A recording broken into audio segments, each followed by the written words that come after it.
Hello, everyone. Oh, It's off to a good start. that's going great. Hello, everyone, and welcome to Hellbent Holler Live. We are so happy to have you guys here with us. Make sure you let us know in the chat that you can see us and you can hear us just fine. You know what? We just had that glitch. Look what shirt I'm wearing. Bell Witch, baby. Oh, Tempting fate. I'm tempting yeah, fate. you are. Tempting fate. Deuster's in here. Obviously, Deuster is going to get on to you about wearing that shirt before we do anything. Living dangerously. That's what I'm doing. Technical in any capacity. We've got Martin Groves in the house. We got Hello, Deuster in the Martin. house. Let's do a real quick thing. We got our boy Mike and from Tactical Bigfoot Research. Hello, Mike. We hung out with Mike. Mike is a Bigfoot researcher who we have a great deal of respect for. He is tech heavy and savvy like we are, more so probably. Yeah. He's amazing. He's a great guy. So you'll probably see some stuff with the three of us in the very, very, very near future. So let's jump into it. Yeah, we've got quite a show today here for everybody. Been a lot going on, and I guess we're gonna kind of discuss everything, play some catch up on this. Yeah. So we had to reconstruct our podcasting setup, so we might look a little different. We took our podcast stuff, and when I say we say studio, a lot of the stuff that we're streaming from is like what we use in the field for research. Our Sony camcorder that we use has been repurposed into a webcam, and then we run our microphones through the Zoom H1N Pro that we use for our parabolic dish. So we had taken all of this because we had aspirations of live streaming and doing a brief show from Monster Fest. We had dreams. Nobody was doing anything by the time it was done. Everybody was exhausted. No, we had actually discussed doing a live stream that night after Monster Fest, but and we had hopes and dreams that we would do it, but obviously 6 p.m. everybody looked like shell shocked. Yeah, everybody was tired. I lost my voice started losing it around 4 p.m. And then by 6 o'clock, I was done. I still sound a little hoarse. It was a very, very long day. It was cool because we don't really sell stuff. So what we do with these things is we go and we just set up all of our equipment along with Jesse's 12-foot banner of herself. Very subtle that we put up. Very subtle. And then we just have the equipment out there and we just talk about what we do. A lot of people see this sort of stuff on TV or on YouTube, but they don't get a chance to kind of look at some of the stuff in person. Right. And it kind of makes it more real to them. They really realize that there are people out doing this. It's not just something fake on TV or YouTube. Yeah. So we do that, but that's a lot of talking. So we would be there and people would walk up and go, wow, can you tell me about this? And I'd be like, do you really want to know about this? All right, let's go into it. So yeah, by about 4 p.m. I was done, son. So we always, when we do these kind of events, we always put all of our equipment out on the table. Not every single piece, but the major players in what we take out into the woods. We put that out on the table for everybody to check out. And I think the piece of equipment that was the star of the show, I know that in previous conventions and conferences that we've participated in, everybody really liked the thermal. Everybody liked to look at the thermal. But this time around, the star of the show of things on our table that people wanted to ask questions about and check out was definitely the infrasound equipment. Yeah, the infrasound detection equipment. Yes. So they probably sold maybe one or two of those yesterday. So. Yeah. So the Infotech infrasound detection equipment was definitely something that people had a lot of questions about. And we had it set up as our stationary setup for it, not really our mobile setup, but it is designed for us to be able to take that equipment out into the woods, have an external power source, and kind of run around and detect infrasound with it. But we had it set up for the stationary setup, which is a laptop and power source and everything like that. Shows a visual representation of the infrasound, and it's graphing out. It's graphing out all of the infrasound. And actually, there was tons of infrasound in the event hall because of the shape of the building, because the doors were opening. There's a lot of mechanical infrasound. Infrasound. So that thing was topping out a lot. So people had a lot of questions about that. And then we had the Martin Groves and the Deuster with us. We did. Yes. We had world famous authors, Dewey Edwards and Martin Groves at the table with us as well. And that was really great to have them there because they were kind of there as a as our They brought buffer. some legitimacy to us. You know what I'm saying? We're not just weirdos that run around the woods. That's See, true. we've got some normal friends. You know? Yeah, we had, as Martin has mentioned, we have people who came from all over the country and people who came from the UK as well. So it was really a good turnout. It was really nice to see all of these people come out and talk to all of these different people and really make connections with people. And let me interrupt you before we get in and get sidetracked. So the coolest, in my mind, like the coolest attendee, all right, sidetrack yet again. We were seeing people walking around with like Helmet Holly shirts, which was like wild. You know what I'm saying? Yeah. So I'm not going to mention anybody's name. They can bring it up in the chat. I don't know if maybe some of y'all called in sick to work and, you know, they thought you were at home with the flu, but we had people come up from the channel that had Helmet Holly shirts on. So that was really neat. But the really cool one was, so we're standing there, place is freaking packed. You know what I'm saying? So, but you have like little lulls in the activity, you know what I'm saying? So, because there's like a lot of stuff going on. It was a really well done event. So a lot of times you go to these and it's just a speaker's hall and a vendor's hall, right? So if you don't like the speaker and you've already bought all the t-shirts, you ain't got nothing to do. Here there was the guests. When we say guests, just the people that were there just to like kind of be there and just to talk to people scattered throughout the vendors area. There was a podcast room where you could sit and watch different people being interviewed. Martin Groves got interviewed by our friend at Bigfoot Society. So that interview will be coming out. And apparently we weren't able to get away from the table to hear it. But Jeremiah, the host of Bigfoot Society, came in and he looked like freaking like somebody hit him in the head with a hammer. And I'm going, dude, are you okay? And he mostly does Bigfoot, like hence the name, right? Bigfoot Society. And I'm like, what's going on, man? And he was just like, oh my God, man, it's these things are real. Dogmen, talking about the dogman thing. And I'm like, oh yeah. I said, it finally dawned on you. And he's like, there's one thing to conceptually know that they're real. It's another thing to sit and look somebody in the eye and hear that story. Yeah. For reference, he interviewed Martin Groves at 10:30 that morning, live for the podcast. So I think he was the first one to do a set in the live podcasting room. That was a tough act to follow, man. That is a tough act to follow. But then they had a room screening like Small Town Monsters movies. So there was always stuff going on. But and you had a variety of things that you could do. But there's like a lull in it. Okay. So there's this like family standing in front of us. You know what I'm going to talk about. Yes. There's a family standing in front of us. So you can probably imagine looking at Jessie, but Jessie was like the small town weird girl. Okay. You know, from her small little mountain town she grew up in. So there's this little girl standing there and you can tell she's kind of got some edge to her. You know, she's what, about 14 or so, maybe. She's standing there with her parents and her siblings and she's got a little notebook and a pen with her. And she might, if you are listening to this right now, little girl, please like get in touch with us because we didn't get your name. You know what I'm saying? So it was crazy. It was bedlam. Matter of fact, throw the email address up just in case she's listening. I'll do that right. But anyway, she had a pen and a piece of paper, and her mom's kind of like, go on, kind of pushing her up, you know, to the table. Go on, you know. And I'm like, what's this? She comes up to Jessie, and her mom's like, still with her, going, ask her, go on, ask her. And I can't replicate it because my throat's still sore. But in just like a rush, it was like all just one word. It's like, if you had any advice to give to somebody who wanted to be a female cryptozoologist, what would it be? And Jessie's like, excuse me, you know, and she kind of takes a breath, resets herself, re-asks the question. And Jessie's like, come on down here with me. You know, she could tell the girl was kind of nervous. Takes her to the end of the table, talks. So I'm dealing with the other people coming up. So after it's done, I'm like, what was that about? And Jessie's like got this weird look on her face. And she goes, I'm like, that girl's like school project. You know, what was it, like a 4-H project? Yeah. And they were supposed to do a project on what they wanted to be.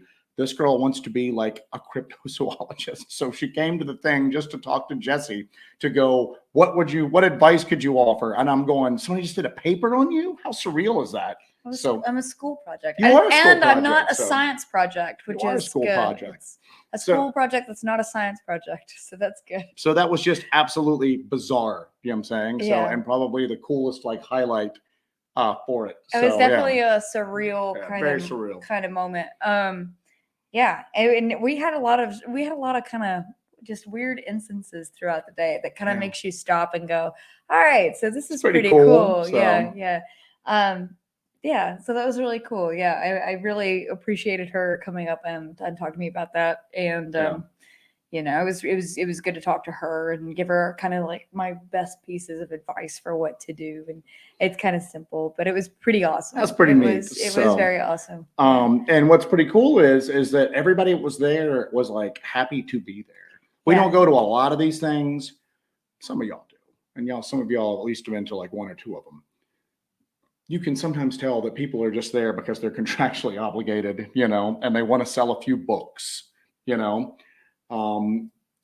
might fake it better than others, but sometimes you can just tell that maybe the enthusiasm's just not there because they do these all the time and they're leaving this one and they're getting on a plane and they're going to another one. It's just another day at the office.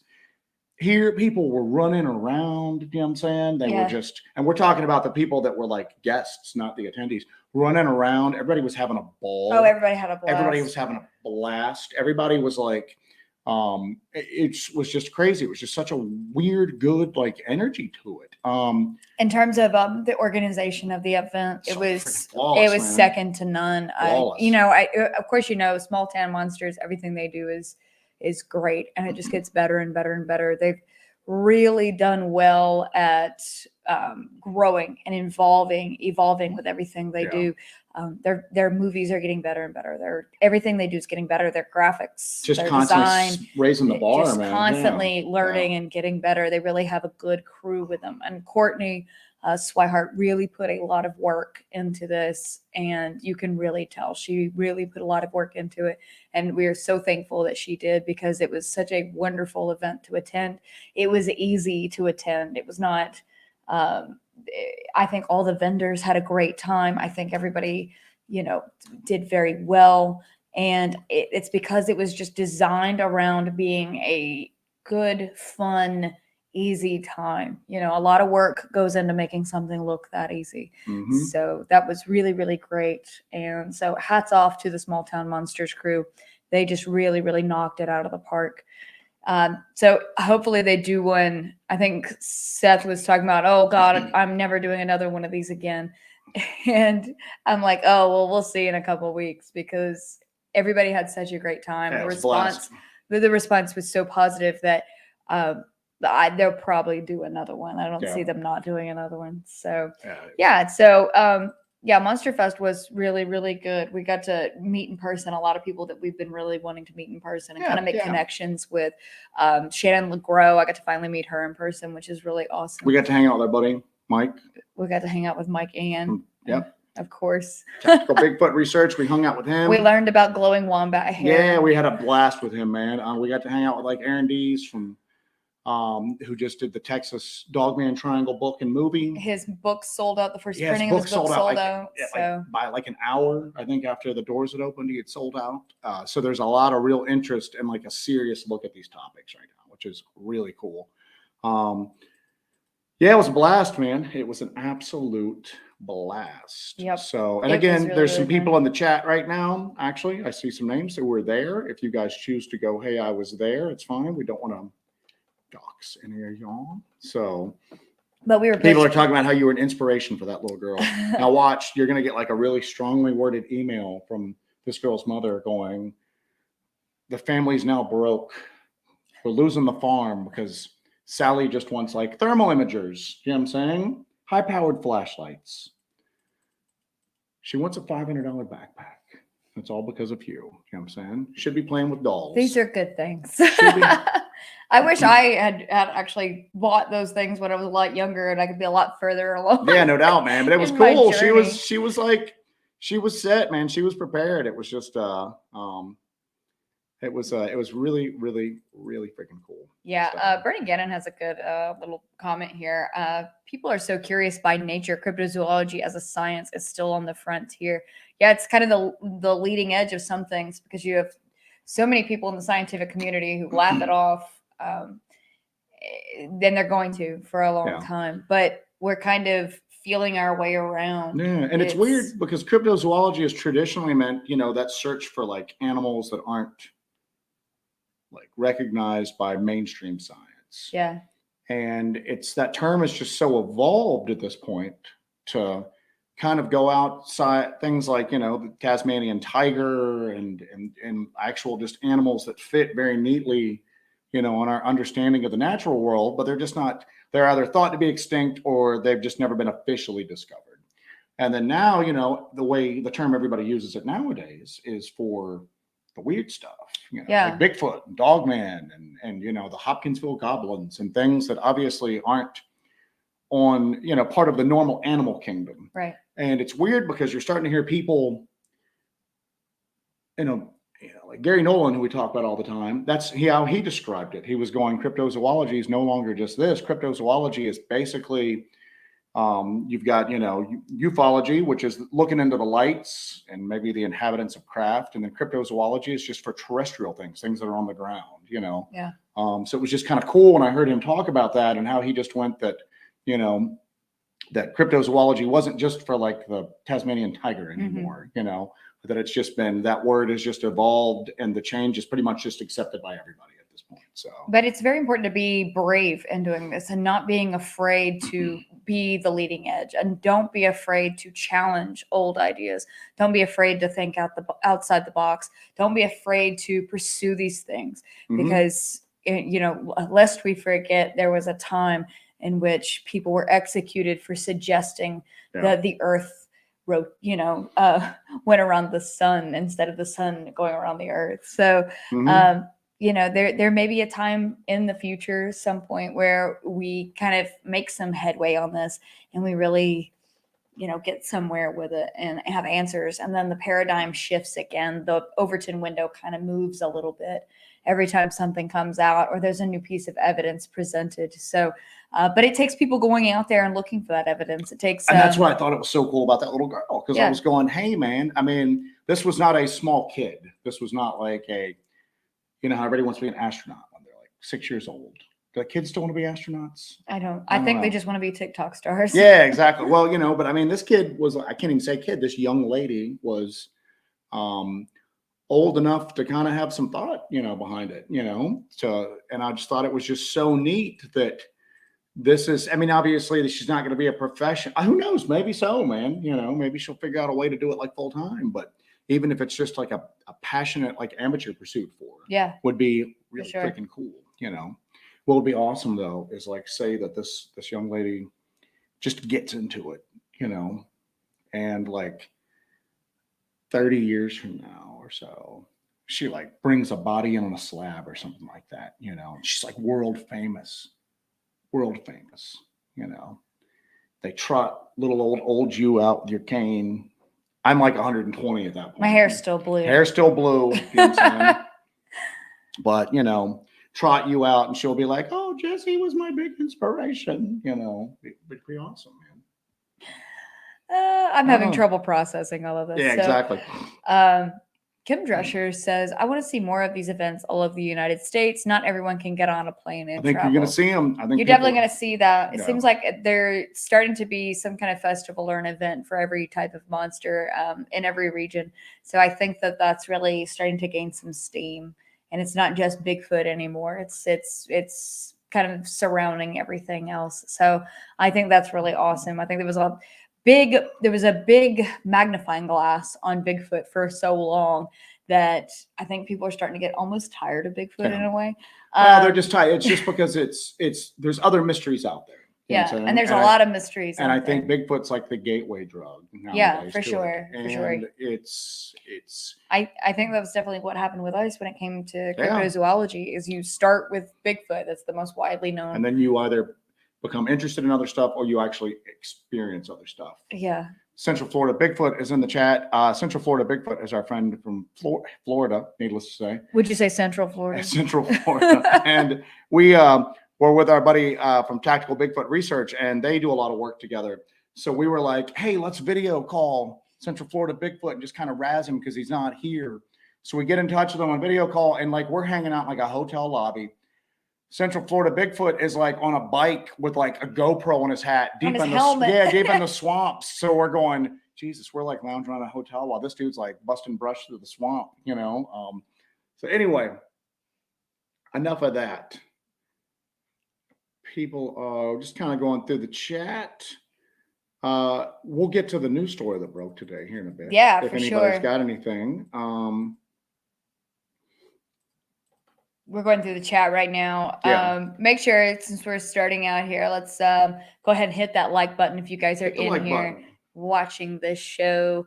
Yeah, it's been when you go to these conferences, I think another thing too, and I think I mentioned this last week, that you go to these conferences and you really get excited again because you're like, oh my gosh. You come out like Because fired up, sometimes so. you get kind of down because it's just, you're doing this kind of work and It's you're never enough hours in the it's day. You're always never enough behind, hours. so. Yeah. And it's you feel like you're not getting anywhere with anything and you're just not enough, and but it's fun to go to these conferences and really connect with people who are also passionate about the same thing, and kind of swap ideas and kind of talk shop, and not just in terms of techniques out in the field, but also when it comes to producing media. That's something that I'm very interested in because I've been doing all of the video editing and everything. So it's really nice to kind of talk shop about that too. It's such a multifaceted thing that we do here that it's nice to meet other people that are also involved in such a crazy thing. So But again, had a good quote. It was like, Bigfoot isn't radical enough anymore. He's grandpa's phenomenon now. And it's I think what happens is that there, you get into this subject and there's evidence if you can stretch it that far, or data, but there's no real answers. So some people just kind of keep searching, and in the course of that search, they just get exposed to other stuff and they go into all of it. yeah. Some of it is, and let's just be honest, some of it is that the a lot of the stuff becomes saturated, and sometimes, again, like we talk about, sometimes the more sensational stuff, the more self-aggrandizing stuff kind of becomes the face of it. People just kind of go, I wanted to learn about Bigfoot, man. I don't want to hear about this dude and how great he is, So then they branch out to other stuff. But I mean, if you're into this stuff and like new things come forward, I mean, some of it is, I think, due to the fact that people are being exposed to accounts of other phenomena now. I think it's because the level of phenomena, the level of activity itself is increasing. Yeah. And then I think it's not as stigmatized as it used to be. Oh, for sure. Dogman's still a crazy topic. Don't get me wrong. It's still a crazy topic. But there are finally like at least serious people out kind of just going, I don't know what it is, but there's something here. Yeah. And we're actually getting serious research done at this point. You're starting to get really legitimate accounts coming out, and you're starting to get real research in the field done. And what's funny about that? What is this? That was just the next. Oh, okay. Question You go ahead. I was going to talk about this, but we had a lot of people come and talk to us during this conference about the LBL and about Dogman and wanting to discuss it with us, set up times when we can kind of talk and collaborate and discuss these things. And that's great because I feel like we're some of the only people that actually have legitimate video of us out doing Dogman research out in the only woods. A handful of people like doing it. So that's great because now you're going to have a lot more. It seems like we have a lot more eyes on the subject, and a lot more people are getting interested in the subject. Yeah. We had a lot of different people coming up to talk to us about the LBL. People that normally, I'd say as recent as a year ago, didn't give any credence to the subject whatsoever. You know what I'm saying? That they were just maybe Bigfoot researchers who focused on, Canada or the Pacific Northwest or somewhere like that. And then now all of a sudden they're going, I'd like to talk to you about the LBL, Yeah. I think that's cool. That's pretty cool. Yeah, it's starting really to at least kind of become open to the idea that there's other stuff out there. So if you're a person who really enjoys Dogman stuff, keep your eyes peeled because there's probably going to be a lot more Dogman stuff coming out over the next year or so, because there are a lot of people who are content creators, filmmakers, researchers. A lot of those people talk to us about LBL and Dogman in Kentucky. So it seems like that's really starting to become more prevalent, but you can go ahead now. No, it's just what I was going to say. Exactly that. You're going to start to see more serious people get involved with it. Yeah, which is great because I think we're the only people There's a there's handful a of us. couple other people, but Handful of us. we have hours and hours and hours of footage of us actually out in the LBL doing this. Somebody work, had so. mentioned that we were talking about the Dogman Island that Dark Waters always talks about, right? Yeah. And somebody had asked me, I don't understand why like just hundreds of field researchers don't just congregate on it and get some answers. And I'm going, there aren't hundreds of field researchers. I said, there's just not. There's like, as far as this topic goes, there's just a handful of people that go out and physically like look for stuff and try to get at least video evidence of it or try to get answers. There's just a handful of people. There's us, there's Barton and Dew, you know. Black Mass Paranormal is out there doing it. Yes. Our buddy that runs Monster Bait, when he's out, sorry, the title always cracks me up, Monster Bait. Yes. Is out trying to do it, but there's just a handful of people there's a lot of people that talk about it, but you never see the footage of them. I mean, come on, man, you want to share your story, of course, show your work, So now I think you're getting ready to see an influx, not a major influx, but you might see more people, more going hands out on and deck. doing it. That's more hands great. on deck for it. In 2021, we had a very different opinion on Dogman, on the subject of Dogman, on the existence of Dogman. We thought it was ridiculous. And so we started the whole thing of Dogman Summer. We were going to go every summer to a different Dogman hotspot and investigate it and focus on different Dogman hotspots for Dogman Summer. So I think that we're going to continue that tradition here in 2023. Yep. We've got a expedition lined up for another Dogman hotspot that is not the LBL. We're going to put the LBL to rest for a little while because there's too much heat on us when it comes to the LBL. So we've got another location. This is me answering this question right here. From BR Gator, no specifics I know, but is another investigation coming soon. Yes. So we're in the planning stages right now for a big expedition that is going to be another edition of our Dogman Summer series. And it's going to be in a cool spot, and there's actually a cool tie-in, but we can't really talk about it again because people drop dimes on. Just a hint. Yeah, we can't. We're not even trying to be like. Yeah. We're not even trying to dangle anything, but for our safety and for the integrity of our evidence, we can't discuss it until it's done. But I do have some videos coming out that we filmed before. I'm going to do a bunch of short videos from our last LBL expedition. Those are going to be short videos. It's not an overarching long thing. So it's going to be a bunch of short videos from that expedition. All right, enough about us. Does that answer the question? This is a great segue. Kim Drescher. There's a crazy buzz in the air. Am I wrong? The UFO and paranormal community en masse all over the place. Something is on the precipice for sure. So we drove back. We got home last night, 1 a.m. Yeah. We had to drive for 12 hours. So we were wiped out. And then we slept in late today and then got up and started unpacking. We had to get the studio set up. And our friend Aaron Dees, again, Texas Dogman Triangle, had put out a thing about the news article that came out today on the Debrief website. Mm-hmm. And it's written by the same people that did the New York Times article, and I can never remember the title, but Black Money and Glowing Auras and Black Money. And this is the one that was basically opened the floodgates on the Tic Tac footage. Hey, Navy pilots are seeing this. The thing that kind of ushered in kind of like the golden age of UFO disclosure, whatever we're kind of in right now. Yeah, that article really opened up the floodgates. That was Leslie Keene and Ralph Blumenthal that put out that article on the New York. I think that was on the front page of the New York Times, yeah. Which is shocking. And it's the most downloaded and most accessed article they've ever had by a pretty wide margin. But it basically blew the lid off of the government having secret programs in which they funded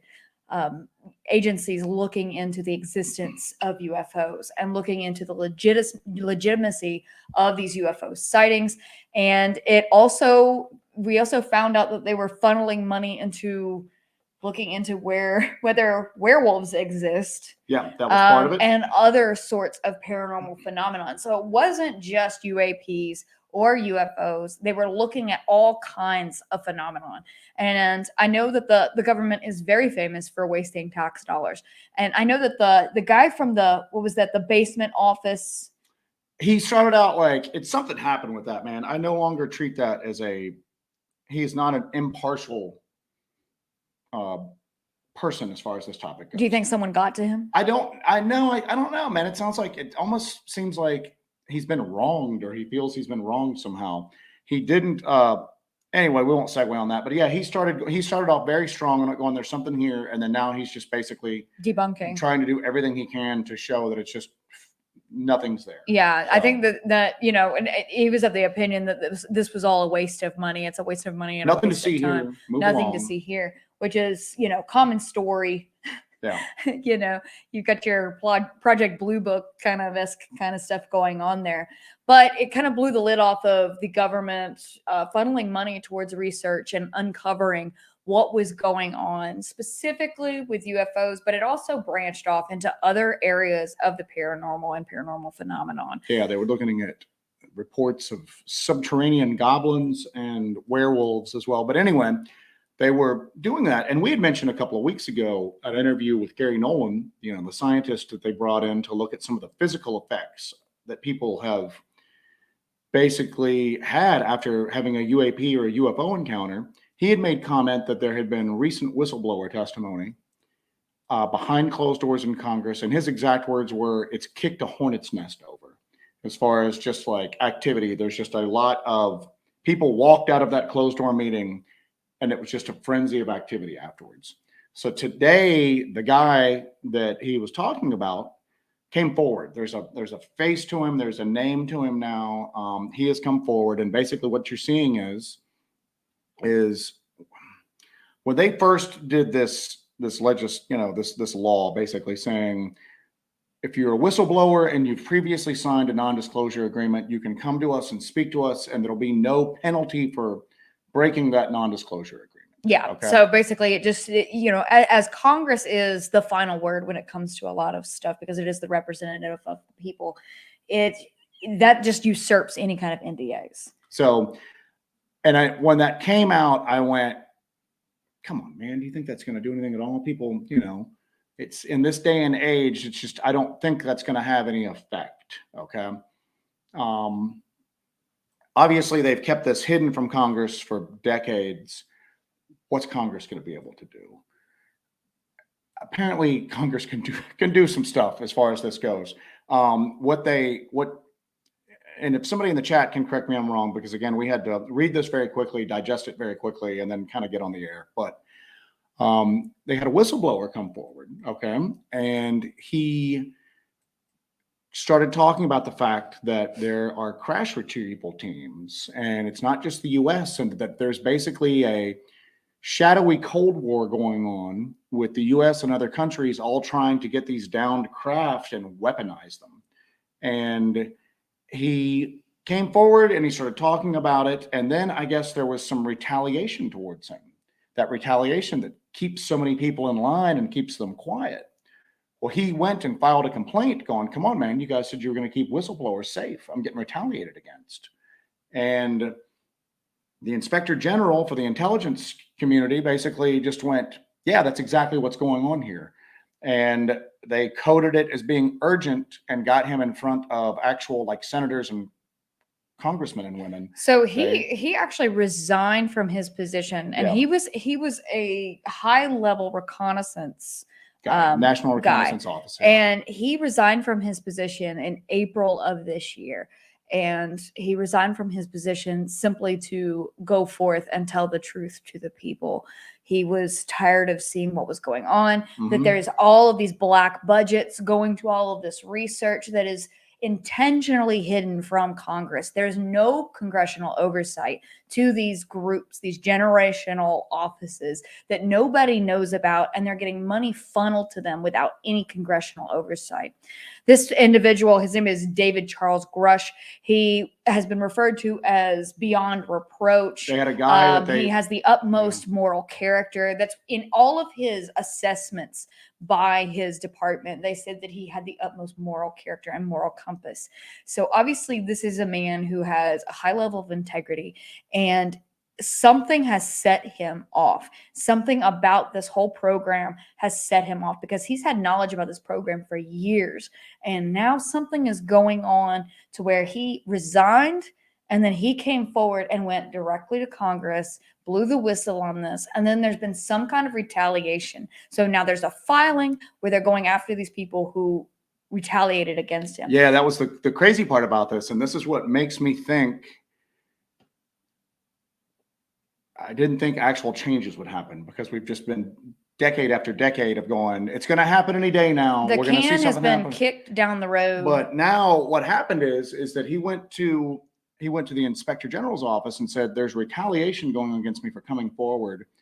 And they immediately like sprung into action, so much so that they subpoenaed some of the people who were, you know, performing the retaliation to get them in front of them to go, what is going on here? And now some of those people are availing themselves of whistleblower protections and are talking. Well, So because here's the thing. What's going to happen is they're going to, so you have been told by your higher up, I need you to go in and cancel this guy's bank account or threaten this guy or his do daughter's this. not getting accepted into college. Yeah. something And like then that. they get jammed up for it. Now they're in front of a Congressional Intelligence Committee and they're demanding to know, what have you done? Why are you doing this? What is going on? We're going to put you under the jail. You're going to be held in contempt of Congress. You're going to be under the jail for this. Of course, they're going to start singing. They're going to save their asses.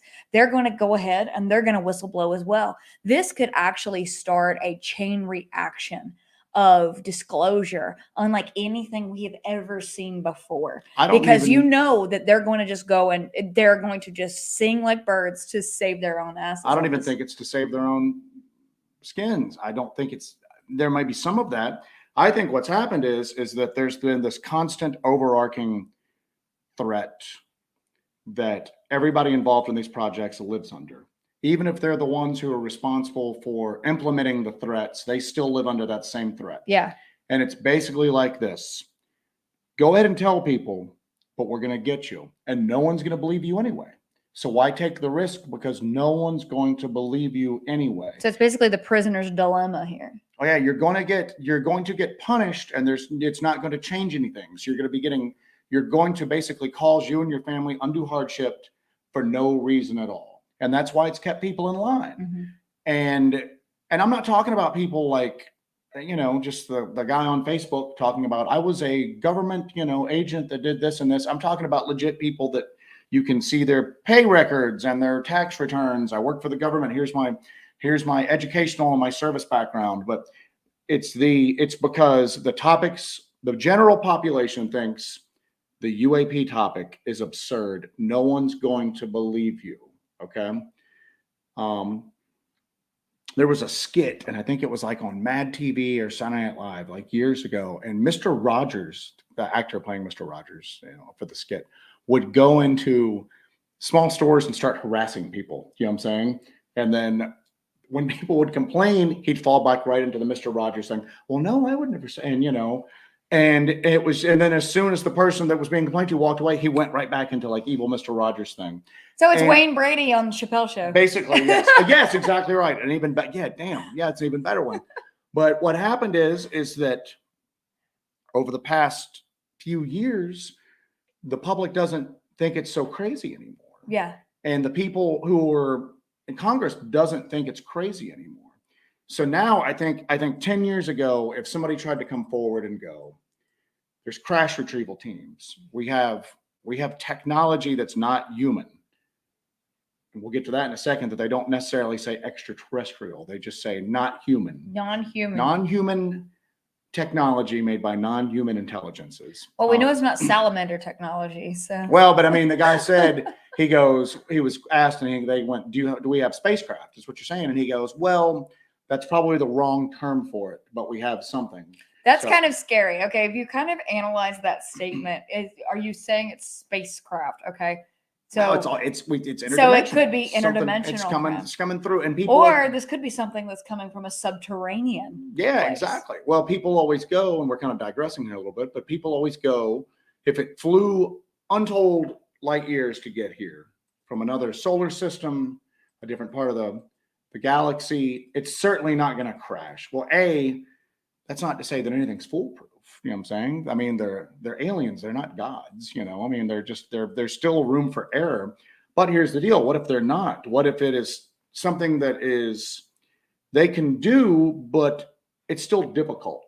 Okay. Yeah. We've been flying jet planes for like decades. Thousands of them are flying every day and get from point A to point B. There's still the chaos factor where things go down. They may be subject to it as well. But the thing is that back to my original point is that the absurdity that they were able to kind of like be protected by. Somebody comes up 10 years ago. I'm aware of crash retrieval teams. Okay. Sure you are, buddy. And now they're threatening my family. Yeah. Sure they are, buddy. Well, now he really sounds crazy. Nothing gets done.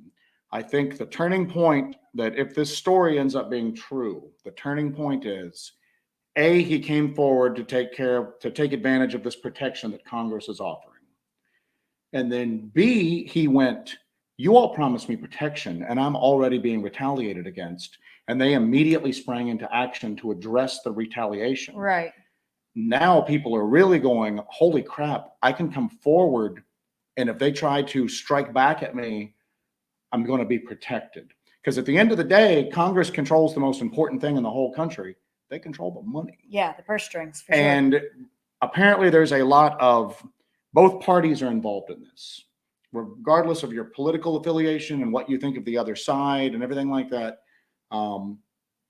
It looks as if senators and congresspeople of both political bends, neither side really likes to be defied when they're trying to enact the will of the American people. When they go, this needs to happen and this is a congressional thing, and then somebody tries to work against that, and then they find out that they're being lied to and information's being withheld from them. Now I think you're really seeing it kick into gear, because now it's just not hurting that whistleblower that's coming forward. Now and let's just say it's kind of selfish, it's affecting the power that Congress wields. It's a challenge to their power. Challenge to their authority, which is a personal slight to a lot of people. Personal slight to a lot of them. And now you're really seeing it go in. But this is pretty big if this is true. Yeah. You're starting to see that big if true. There's teeth. Yeah. There's teeth to this legislation that will protect whistleblowers. This is an interesting point. Always by Not Today Saban, as usual. Boy. Okay. Not Today Saban says, real question is why they allowed him to come forth. Stellar wind, zero touch exploits, etc. He would have been monitored, especially as an intelligence officer. They knew and let it happen. So that brings up the question: is this red herring? Is this just the preparation for something?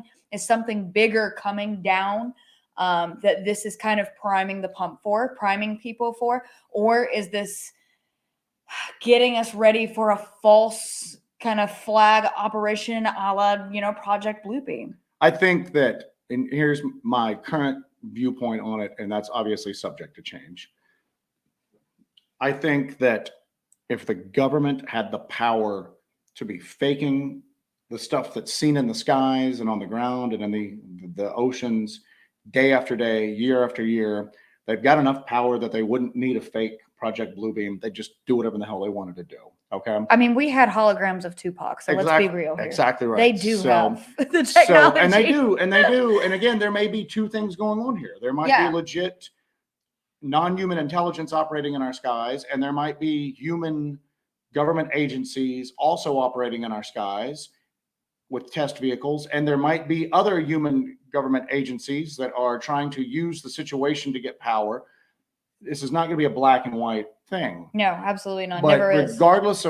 Regardless of what's causing it all, the big takeaway is it's becoming normalized. Yeah. So now those people, think how many UFO reports get made every year, and that's just a fraction of what happens because people are unwilling to come forward because they don't want to sound crazy. Now, all of a sudden, that person who is a sober, intelligent, not given to flights of fancy, but I had something crazy happen to me and I'd like to report it, comes forward. It's like you said earlier, the Overton window is shifting.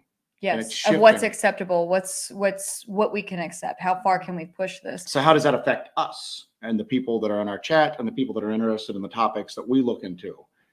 It's not just going to be for UFOs that shifts, because now if you as a person and let's talk about not the people here, not the people watching us, not you and I, the man on the street, okay? Those people that we meet all the time that hear Bigfoot and they do that just kind of laugh, Yeah. you know. Have you found him yet? Have you found them yet? Those people, to those people, all of this is lumped into one bucket, you know. Bigfoot, Dogman, Loch Ness Monster, UFOs, ghosts, all of it is just one big bucket of crazy that they ridicule. So now the UFO topic being taken seriously is going to drag everything else along with it. Okay. So now to that person going, well, maybe, and it doesn't take everybody at first. It's going to start to snowball. UFOs are real. What else is real? You know what I'm And saying? you know this NPC type that will just accept anything that the government is telling them. We saw this over the past few years, that if they're issued a directive or information from an official source, then it becomes true. No matter how many times you've told someone something years and years and years, now that it comes from an official peer-reviewed source, now it's real. Now it's accepted as real. People who once ridiculed you for what you were telling them for years and years and years, now it's because it's coming from this position of someone who's in a position of authority. Now it's real. Now it's acceptable. And you never get those apologies, by the way. Well, and again, it's not going to have any effect on the phenomenon itself. The frequency of the phenomenon shows itself, or if crashes are happening, that frequency at all. All it's changing is it's changing two sets of minds. It's changing the set of minds of the general public, but it's also letting people know on the inside, because I guarantee you that there's people who have kept these secrets their whole lives because they didn't want the bad things to happen, or for the simple fact that they are honor bound. They feel honor bound to keep a secret. Well, now Congress is reminding a lot of these people, you know, your ultimate loyalty is to the American people. And that if you have signed a non-disclosure agreement that is putting you at odds with what the American people are saying that they want. Yeah. And guess what? At the end of the day, we're not going to learn everything. Oh, but not even. But Congress needs to know everything, because Congress is the final oversight of things like this. Okay. So, and not even all of Congress, but at least the intelligence. And it's obvious that at least the Intelligence Committee has no clue what the hell's going on. And that's a giant problem. Okay. That's a problem on a lot of levels that people aren't really talking about. What if there is a small breakaway faction of the United States government that has off-world technology, and they are weaponizing it, and they are testing it, and one of the tests goes wrong, and friggin' Moscow, half of it's gone. Yeah. All of a sudden now we're in an international incident, and Congress is going, what do you mean? It took off from where? What kind of technology is this? What kind of technology is this? I mean, yeah, there has to be oversight at the end of the day, because we're all responsible for what happens from American agencies. And just because it hasn't happened yet, maybe some of these craft that we're seeing flying around are under American military or American private contract control.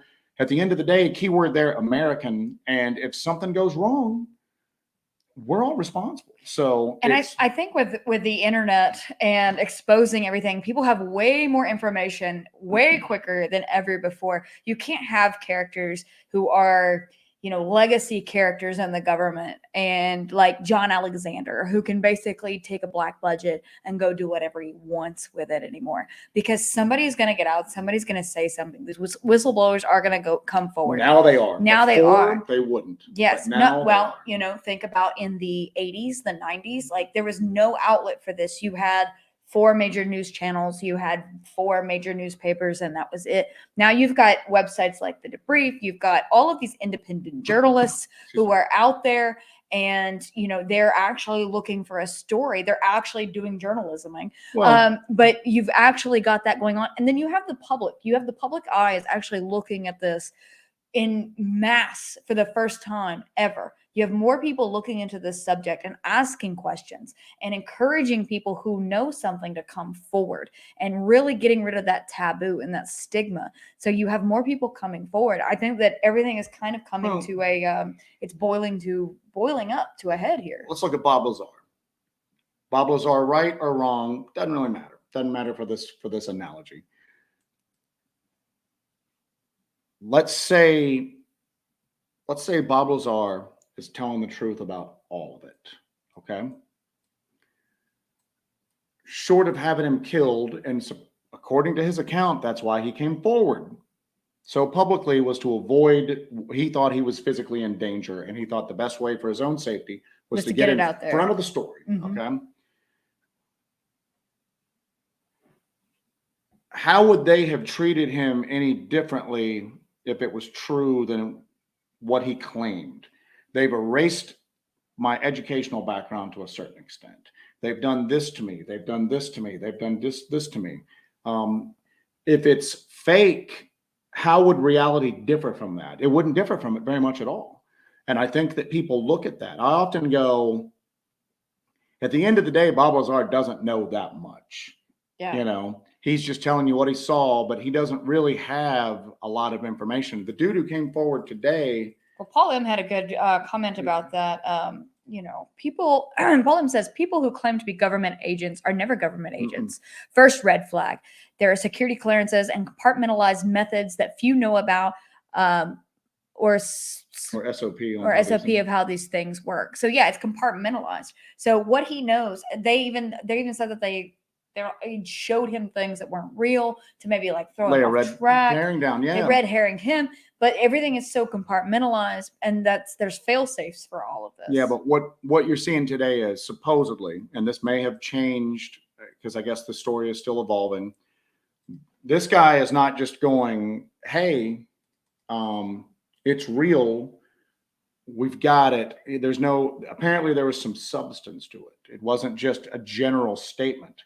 Apparently these are the names of the projects. Yeah. These are the projects that they are hidden within. These are the individuals involved in the project. These are the locations where the materials are being kept at. Very specific stuff. And apparently now they're going to some of the people that he named going, you got anything to tell us? You know? And again, it's you've got to be open to a certain amount of misdirection. Okay. And we still can't say that that's not going on, and you know what, here's the deal. If this is all planned, this might be one group of the government working against another group of the government to try to get it out. Okay. That might very well be it. But at the end of the day, does it really matter what it is if the truth finally gets out, you know? I guess so. I guess it doesn't matter. It doesn't matter. The truth finally out. So Bernie Gannon asks, do you think there's ever a circumstance when withholding information may be in the best interest of the public? Well, I mean, I think the most common answer to that would be you want to withhold information about certain things to decrease panic, or the likelihood of panic amongst people. But I think what we've seen is that they can tell us there are aliens walking among us today, and there'd be a large section of the population who I got other stuff going on, man. Don't care. Yeah. But I mean, I think that, and it was even mentioned in one of the articles I had a chance to read before we jumped on, is that at the end of the day, nobody's really going,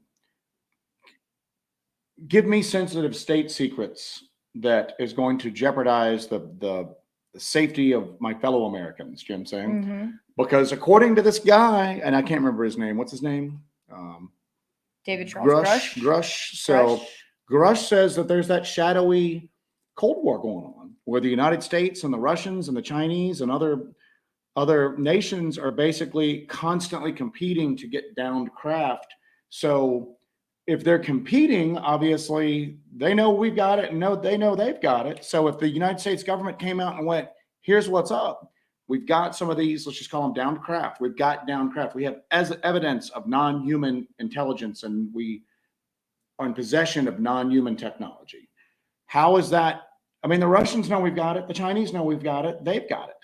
At that point, it's not really endangering. I think the national security umbrella has been trotted out, and that's how they've been able to stay quiet about it for so long. But at this point, just that acknowledgement, I no longer see as being a danger to national security. Now, they don't need to come out and put on the front page of the New York Times, we have a fully operational craft with particle beam weapons and anti-gravity drive at Nellis Air Force Base. It's in Hangar 13, and it's taken out on flights between 4 p.m. and 6 p.m. every Wednesday. We don't need that level, but just a simple, it's going on. We don't know what it is. This is what we know. And you know what? I think if they just went, we don't know what it is, but we're working on it. We're bringing in the best and the brightest. And if they even if it's not true, but just go, we're working on it, guys. We're gonna get this figured out. Do you think also, allowing this kind of disclosure is also sort of a shot across the bow, like the space race was, and us getting to the moon first, and how important it was for us to get to the moon first to show our adversaries that we have this technology, we can do this, we can get there before you can. That was sort of a shot across the bow at our enemies. Yeah, was exactly. It not? Yeah, when Sputnik went up first, everybody panicked. You know what I'm saying? Because that was a shot across our bow. And then we reached the moon first. This could be a way of, and you know what? This could even be a longer game. Maybe, just maybe, a lot of these shadowy branches of the government. I mean, they're made up of people just like everything else is. Okay. At least you hope they're made up by people. That's a whole nother show. You know what I'm saying? Yeah. Government's infiltrated, but they're made up by people. Maybe they have wanted to come forward, but they've committed some crimes in the process of all that. And they're going, we don't want to go to jail.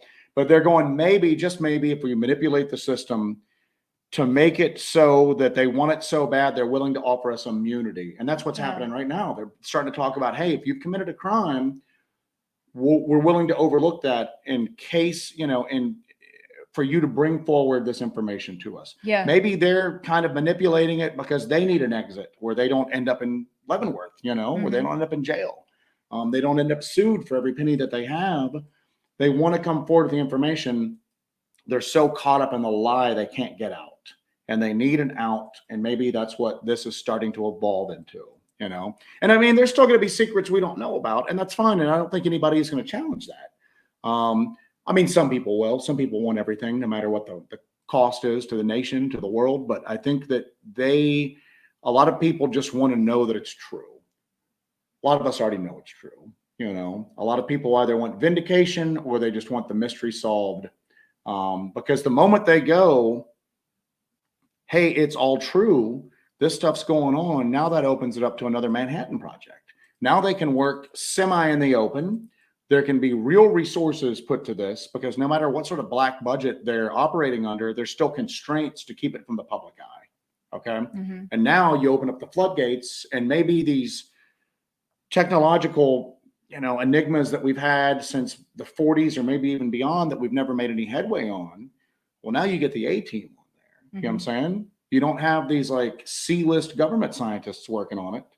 Now you've got the big brains on it. And of course, that takes us right back to our discussion we had on Gary Nolan and his discussion on at the SALT conference, where he's like, we have people who are not involved in this kind of work that need to be involved in this work because they can't get through the bureaucracy to join up with this work. So maybe this kind of opens that up. That opens up the field. Some of our best and brightest can't get security clearances. Yeah. Because of the reefer. Because of the pot needles. Because of the pot needles, they can't get security clearance. Sunshine Mom has an interesting take on this. Thinking outside of the box, humanity might not be the controlling party that is calling the shots. You take every single theory that we've posited and that anybody else has posited, and you throw them all in a pot, and then maybe it's none of those. Yeah. Maybe it's something that's just so weird or just so mundane. I'm going with the reptilians theory. Reptilian theory is your favorite? So. It's the reptilians controlling the government. That's what it is. We are so behind in the chat, obviously. That's all right. We're babbling. Anyway, and here's the other thing, too, is that Tactical Bigfoot Research says Harry Reid was big. Harry Reid was giant in disclosure. And Tom DeLonge, when he started the Two to the Stars Academy thing, and I know he's got his admirers and his detractors, but everybody thought he was just crazy. And then it turns out he was getting stuff funneled to him, from Podesta and some generals that were in the Clinton White House and everything like that. But he had said something that I used to read some of his just offhand quotes that he used to make before his handlers basically went, Tom, you can't say everything just off the cuff that you've learned. But he had said something about that these things have been around for forever, for as long as mankind has been on the planet, and they've pretty much done what they've wanted to do. And he goes, but now we're learning how to punch back a little bit. Mm-hmm. And that every night while the rest of the world's asleep, there are people up, planning, plotting, trying to, maybe a lot of this isn't to keep us in the dark. Maybe a lot of this has been to protect us. You know what I'm saying? But, hey, listen, maybe there are people who feel like they're racing against time every day to try to safeguard humanity from this external threat that just outclasses us. Yeah. And maybe, according to Tom DeLonge, we're starting to get to the point where it's not a fair fight, but we're starting to learn how to lace the boxing gloves up and throw a few shots back. And people keep saying, well, if they're so advanced, we'd never be able to shoot them down. Really? Because you don't know what their vulnerabilities are. You don't know how advanced some of our weapon tech is. You've mentioned before. You can take a modern 21st century infantryman, and if you're lucky enough, you can take them out with a 16th century matchlock, and maybe that's the equivalent of what we've got going on right now. Maybe they came down and we're two different species. They talked about how Roswell was taken down because of radar tests in the area. So, and you don't know, there might be, again, you're dealing with an alien species, whether it's interdimensional, subterranean, from another planet, something that has developed along different, everything's not like Star Trek, everybody didn't develop along the same path. Maybe you're dealing with a culture that's so hidebound in its thinking that there's not a lot of innovation. Everything's very linear. Yeah. Okay. And maybe they go, I don't know what's up with these people on Earth, man. They keep thinking up ways to knock our craft out of the sky.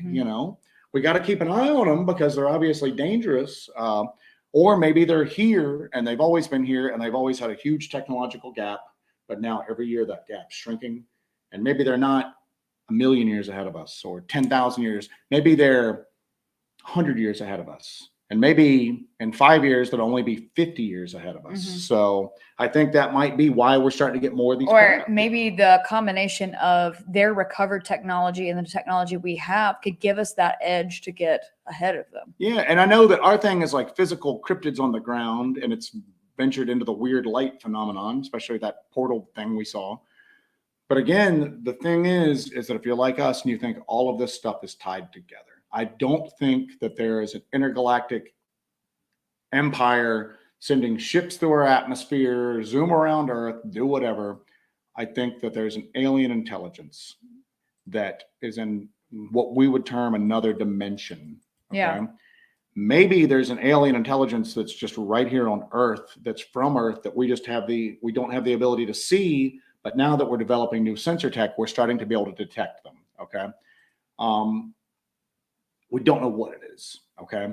But it's there. And the government might not have any idea either. They might just go, we have no idea. But again, just say it's real. I don't think it'll cause panic. I think what you said is correct. A certain percent of the population will panic. I think the vast majority of people are either going to go, I knew it, I was right. Or they would just go, do I still have to go to work on Monday morning? Yes, you do. Wake me when I don't have to go to work on Monday morning. Otherwise, I don't care. So. Following up on these motivations, Bernie Gannon says, it's all conjecture, but I often wonder if at least a piece of the reason for secrecy and cover-up may be embarrassment, the government complicity and misconduct, in particular the abduction phenomenon. Oh, I'm sure that there's crimes that have been committed and that people are now they're waiting for that offer of immunity. You know what I'm saying? Now we're saying, hey, we'll protect those people. They're waiting for their bit of leverage. They're waiting for like a lifeline, a lifeline, How can we touch? And again, that's important because a lot of this stuff's like interconnected in my mind. A lot of this stuff, there are things in the sky that come from somewhere else. They zip around, they do their thing that we don't understand, and then they go away. And sometimes people get a good look at them. And sometimes they leave evidence of themselves being here. Well, there's a direct parallel to the crap on the ground. All of a sudden it's there, it does its stuff. Sometimes it leaves evidence and then it's gone. Okay. Even the stuff that you see, like the nests that the Olympic Project was looking at, or scat piles, or physical evidence that looks like something was here for a little while, I don't think it's here permanently. So the explanation for what's going on with UFOs and UAPs may bring some enlightenment as to what's going on with the stuff on the ground. Yeah. And even if it's not, even if it's totally different, it's from a totally different like root cause, it's of a different origin, at least now we've opened the general public up to the possibility that weird crap happens. You know what I'm saying? And just because you can't answer it and wrap it all up in a neat bow, it's still going on. And even if it doesn't make sense and it doesn't match up with our understanding of science, big deal, it's still happening. Okay. I'm going through the chat. Going through the chat as well. So that's why we go. Ghetto Yeti says, I'm pretty sure that all the Pentagon endorsed videos of craft, tic-tac-toe, etc. are all ours. Might be. Whether ARVs or not, it's still a misdirection. This could be craft that was engineered through some of the stuff that they found. Some of these downed craft or some of these intact craft that they found. This could be reverse engineered or retro engineered. And that's how they've created these craft, and that's what they are. They could be test flights of these I'm things. sure they would be remiss not to. And here's the deal. I think that if they came out and went, hi, my name's Gary Johnson. I've worked for the government my whole life. On paper, I work for You ran for president on the libertarian That ticket. is, yes, it is. That's a good name to choose. Damn. All right. So Terrible fake name. terrible there, fake name. But I on paper, I have worked for the Department of Energy as a this, but in real life, my job for the past 20 years has been to work on recovered non-human technology. And yes, we've kept it secret because we had to keep it secret because no one would believe us. And they would think that we were crazy and they would shut us down. And what we've been doing. Or they had to get to a certain level of, studying the materials before they let it become public knowledge, or at least become knowledge of our foreign enemies. Yeah, well, that could be it. They could just go, listen, we would have been shut down because people would have said we were crazy and we needed to be doing on this. We needed to stay doing our work. It was important. Okay. Now, the world is starting to accept what's going on, and now we can come forward. But you have to understand, we had to work in secrecy because we're trying to protect everyone. We're trying to protect humanity. We don't know what these things are. We don't know where they're from. We don't know what their intentions are, but we know that they're there. Yeah. And at the end of the day, our job, the people's job, their end all be all, it's national security. Okay.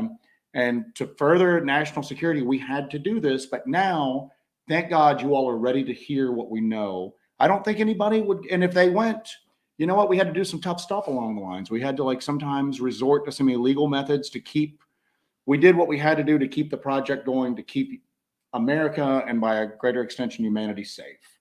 I don't think there'd be a lynch mob formed, No. So now maybe if it's as mentioned earlier, maybe if they're rubber stamping mass abductions of people, that could be problematic, but otherwise, like I said, I think everybody's waiting for the winds to shift, and I think the winds are shifting right now. And what's even more interesting is, I guess, that story that came out today, and it's from Leslie Kean, right? Yeah, the Leslie lady Kean who did the and original. Ralph Blumenthal. Yeah, did the original story in the New York Times.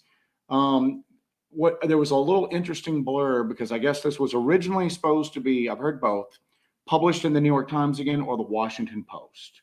And instead, the story came out on the Debrief website. Yes. Okay, which has broken a lot of UFO stuff.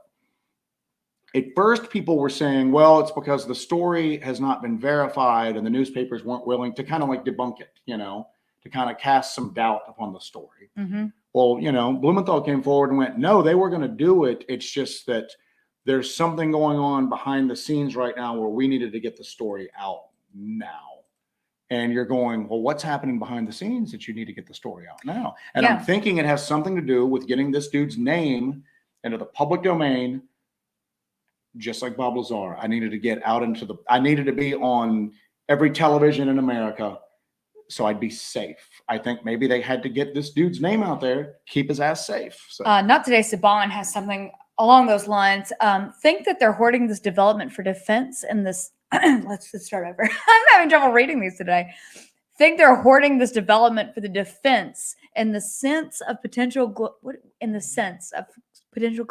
Am I being in the sense of potential global wars? Okay, yeah, I'm having trouble with the sentence structure. Or to save their own asses because they know what's coming. Yeah. So, all right. So, are they holding it all this information to use in defense in the event of a global war, or because they're trying to get ahead of it before it all comes out?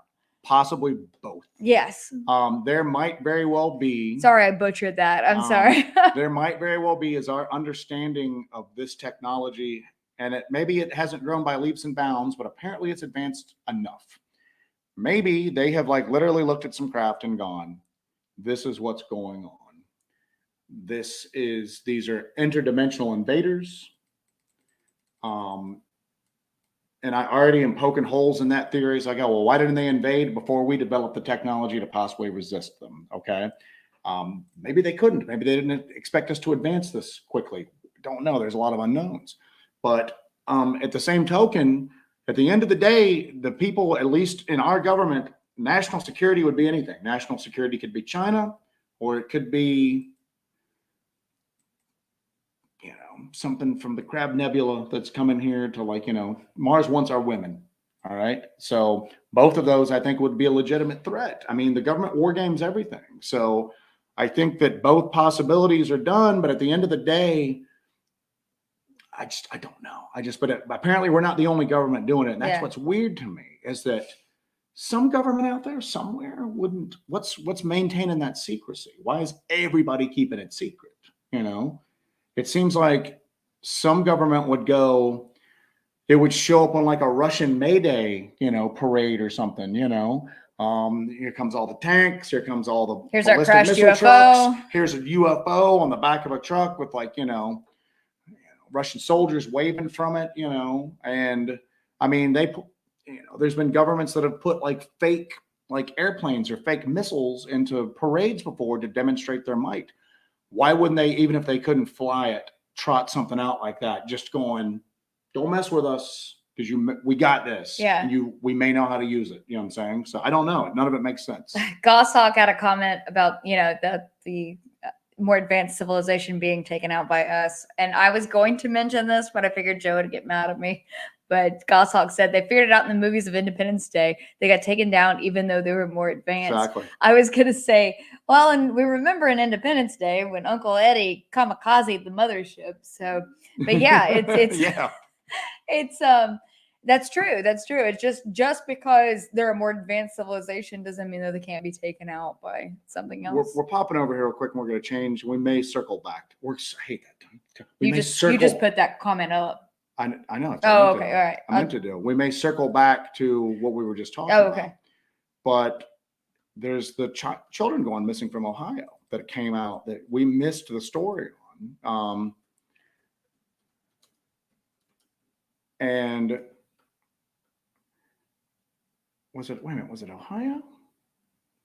I heard that there was a rash of missing children over the past few weeks somewhere. It's in Cleveland. Alarming number of missing children reported in Cleveland in the past month. Other than the fact that it's happening, I don't know much about it. So if anybody knows anything about it and you want to point us in the right direction, let us know. But yeah, apparently there have been, let me find the most recent data on it. An alarming number is not a, what is this?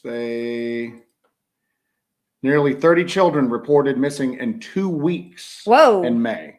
In one area? It's in Cleveland. So, and what's crazy is the article that I read on the article that I'm just kind of going through right now is not really kind of giving you any possibilities as to why this has happened. It's very vague. Our teams are working around the clock. Our goal is to bring peace of mind to these families and their community. Unfortunately, some of these things do not have the best of endings. I mean, but nobody is just going. There are people kidnapping them. They're running away. It just sounds like a bunch of kids are going missing. Yeah. And with no explanation or anything like that at this point. So.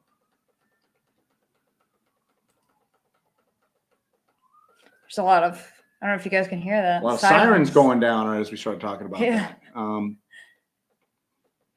We'll get our next visit from the FBI. Yeah, exactly. So shut down the stream. Shut down the stream.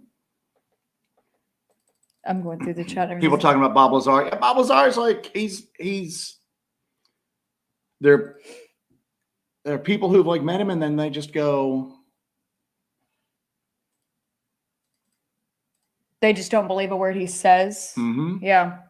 Yeah, it's just there's a lot to that. There's a lot to the Bob Lazar story, and I didn't realize how complex it was. Yeah. Until I watched that Jeremy Corbell documentary. Mm-hmm. A lot of people say that Jeremy Corbell is a disinformation agent, that he's a plant. I think who says that? Ghetto Yeti. Ghetto Yeti always says that. The Black Vault guy thinks that he's Black Vault guy does not like him. Anyway, but again, I still come back to this because there's people out there going, I don't care about UFOs. I'm in this for the Bigfoot and the Dogman stuff.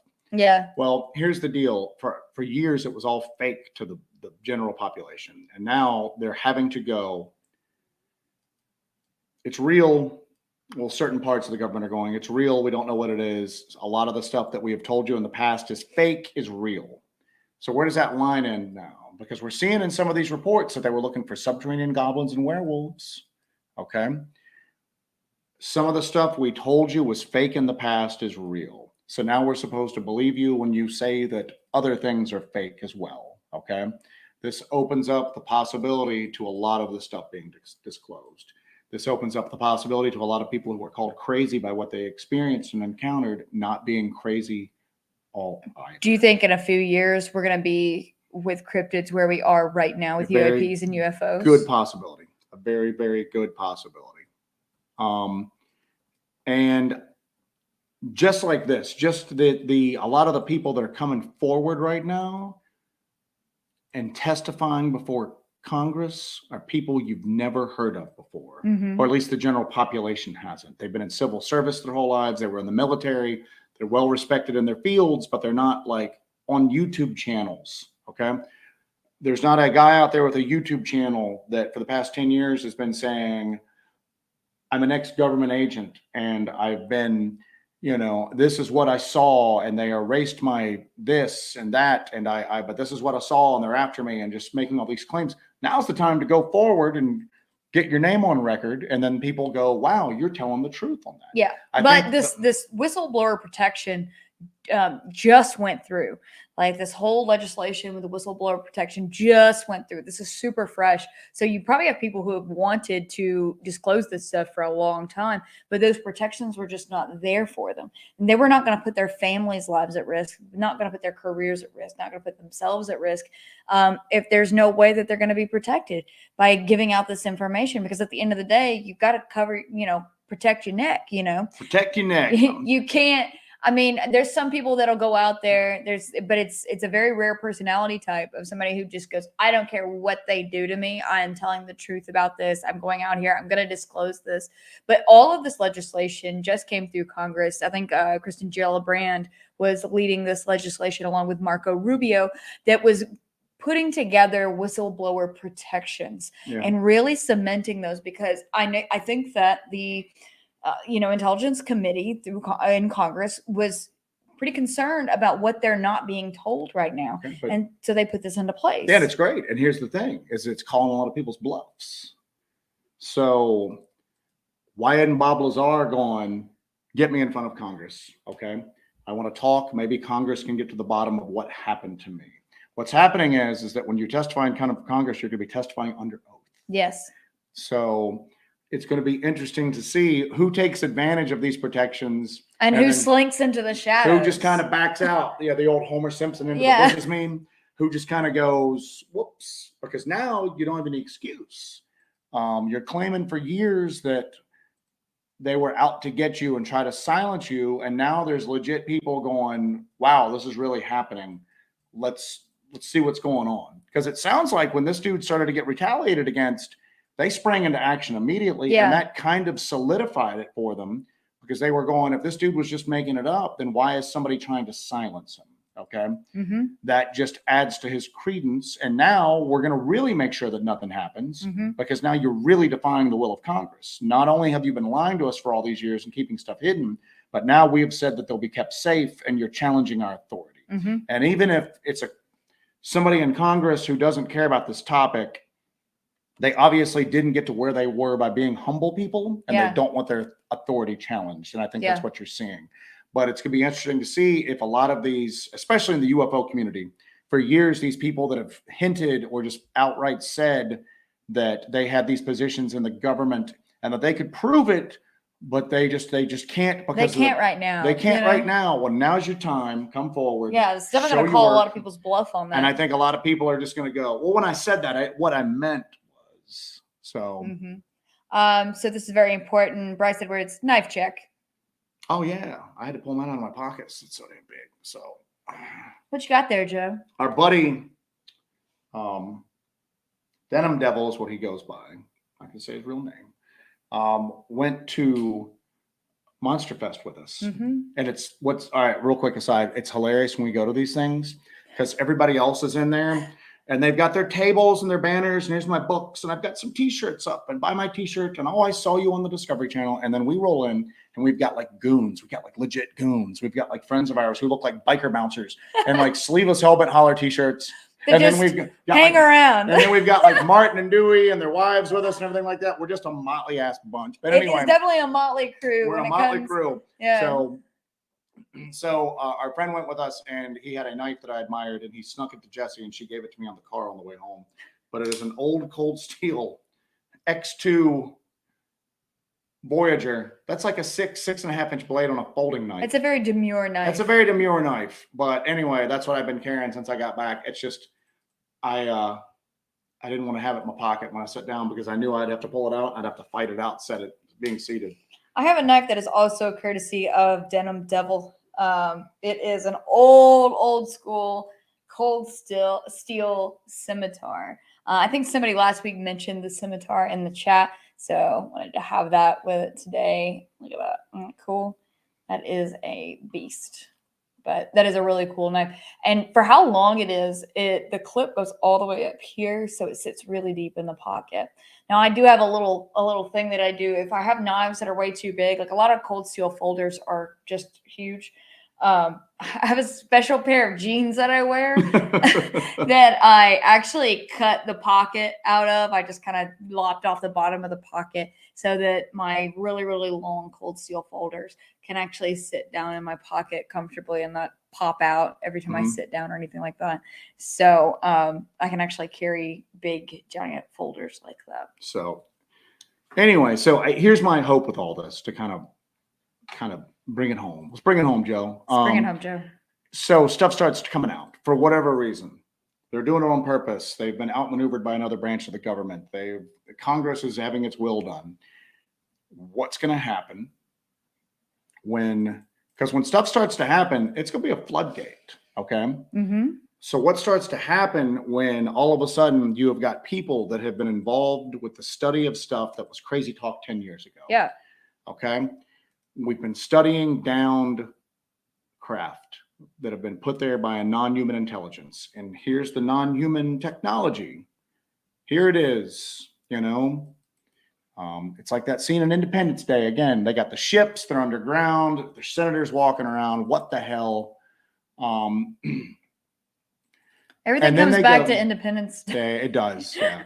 We're very pop culture driven. But they go in the room and they go, well, what's this in the tank? And they go, well, all right.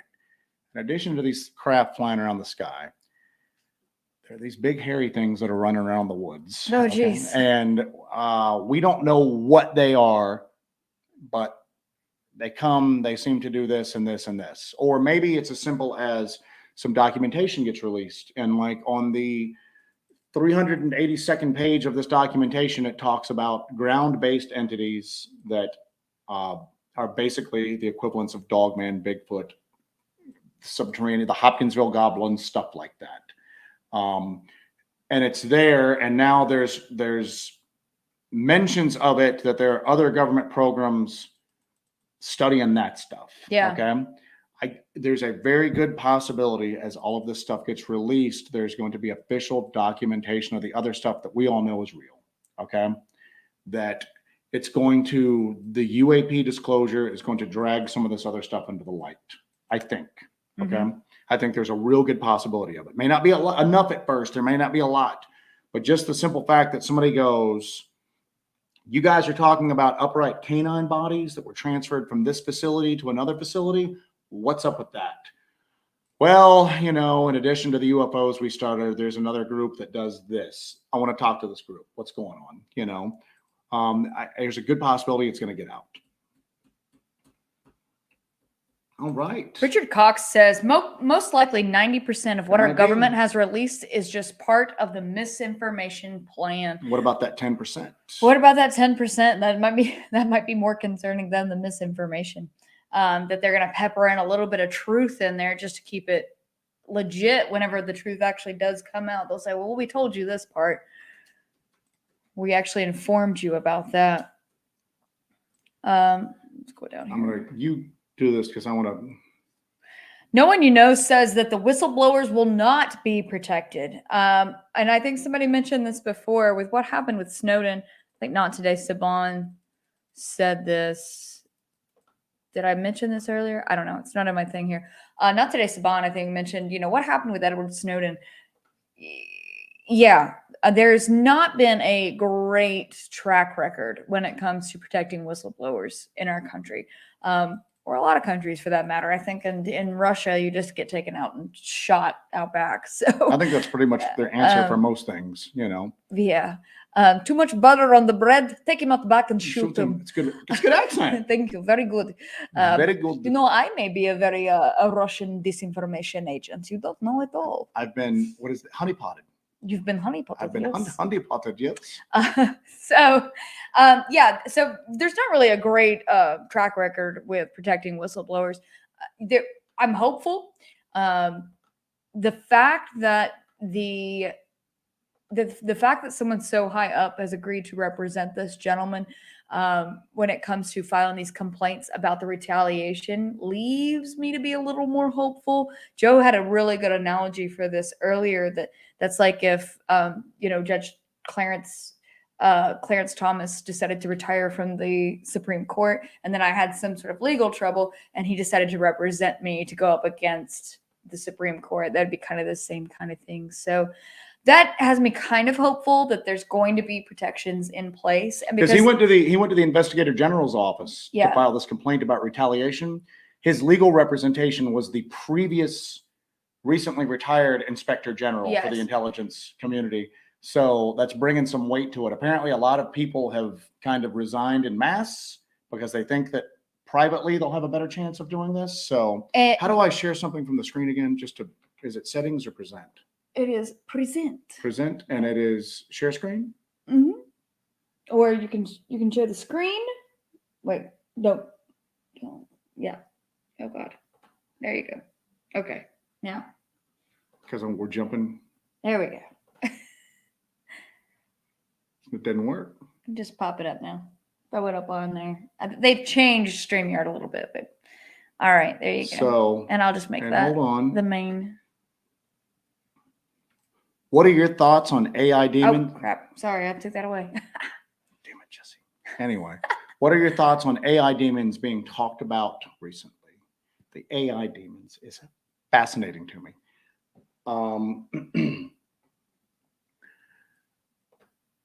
There's a meme on your screen right now, and hopefully it's not too big, but the Seal of Solomon, when he had the ability to seal demons away from mankind. Okay. There's a thing going around about how a lot of them that were sealed were not supposed to present themselves to humanity anymore. Okay. And that they could not be seen or heard or speak to humanity. Okay. So what have and the meme is that they have developed ways to be seen without being seen, and to be heard without being heard, and to speak without speaking. And it's all technology on there. I saw a meme the other day that it was basically a demon sitting behind a computer, and it was just going, "No, I am an AI. I'm not a demon. That is ridiculous. It is ridiculous to think that your computer screen is a black mirror in which I am able to speak to you from beyond." I think your meme is too small. Your meme is too small. We'll take it down. But go on and go back. That there's a group of people, and a lot of them are saying it jokingly, but it fascinates me that as AI becomes sentient, you're not dealing with AI. You're dealing with forces from beyond that are able to make contact with us through basically our technology like this. That you start getting into real deep-seated stuff about the nature of consciousness and all of that. But the fact that some of this AI is basically a non-human intelligence, and it's not a non-human intelligence we've created. It's a non-human intelligence from somewhere else that is presenting itself through our technology, making us think. I always tell you that I don't believe in ghosts. I mean, I believe that the haunting phenomenon happens, but I don't believe that they're the spirits of deceased humans. I think it's, if you want to call it demonic, if you want to call it whatever, but I think it's non-human intelligences interacting with people, presenting themselves as the spirits of the deceased. I think that might very well, I can't say might very well, but it's an interesting possibility that that would start to happen with AI, that you would start to kind of interact with intelligences and you're just going, oh wow, Chat GPT has gotten so brilliant and so dead on, and why is it, where's that?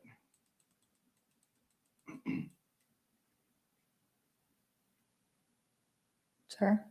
And there was something where I'd seen where somebody like on like Reddit of all places was taking like circuit technology, giving pictures of circuits, okay? And then giving pictures of like things from like the Lesser Seal of Solomon. And basically you're sending electricity power through a prescribed pattern and you were getting results at that point.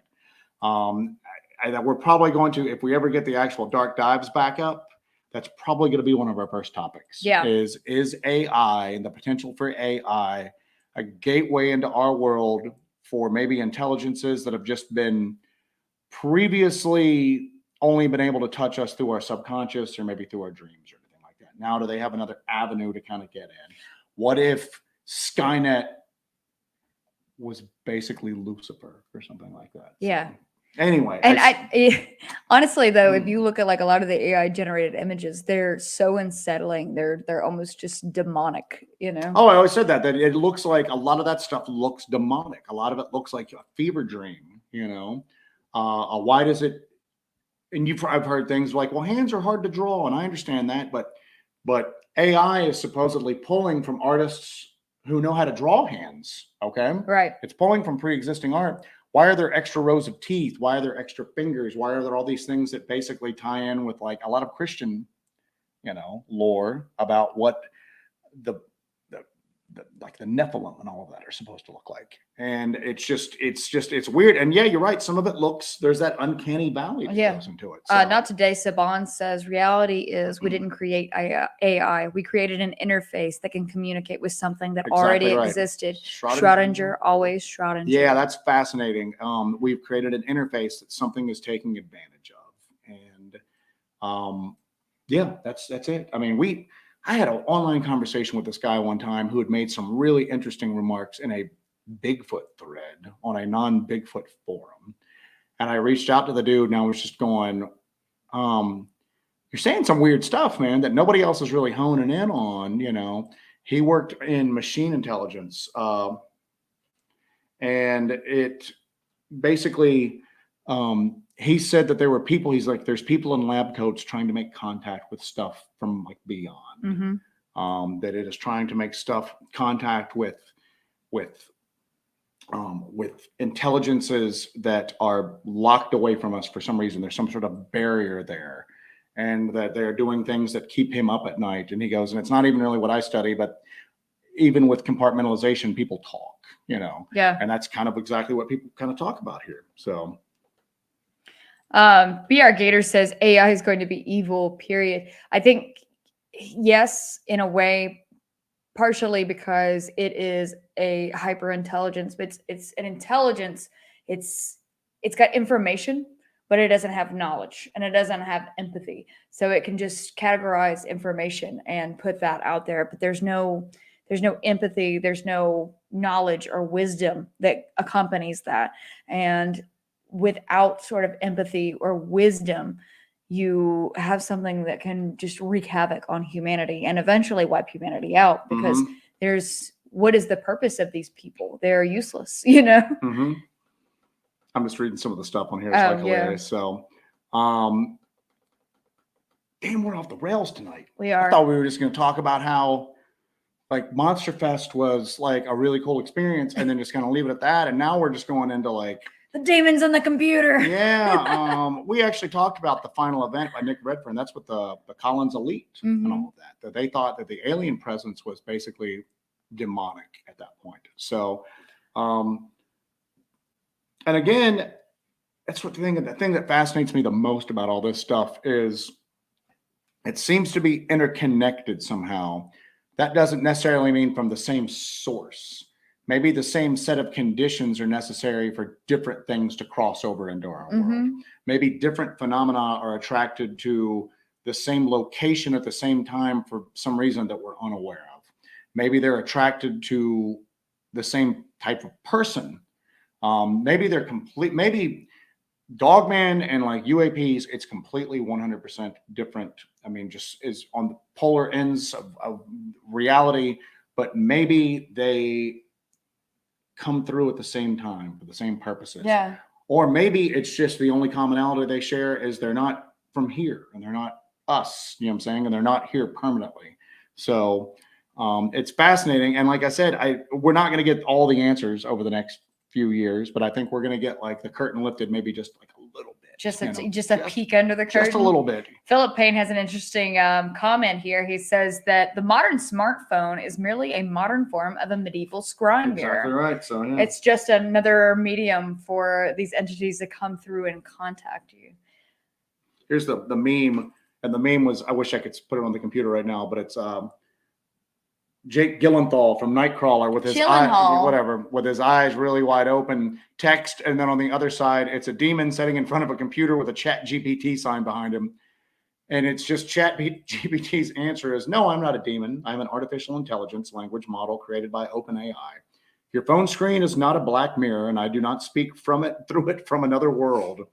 The notion that Solomon's Pact and the Seal of Solomon are rooted in mythology and folklore. They do not have any scientific basis or evidence to support them. Social media and smart devices are not loopholes that entities from other worlds can use to enter your planet. Screens allow us to see and communicate with each other. They are not means to be seen without being seen or speak without speaking.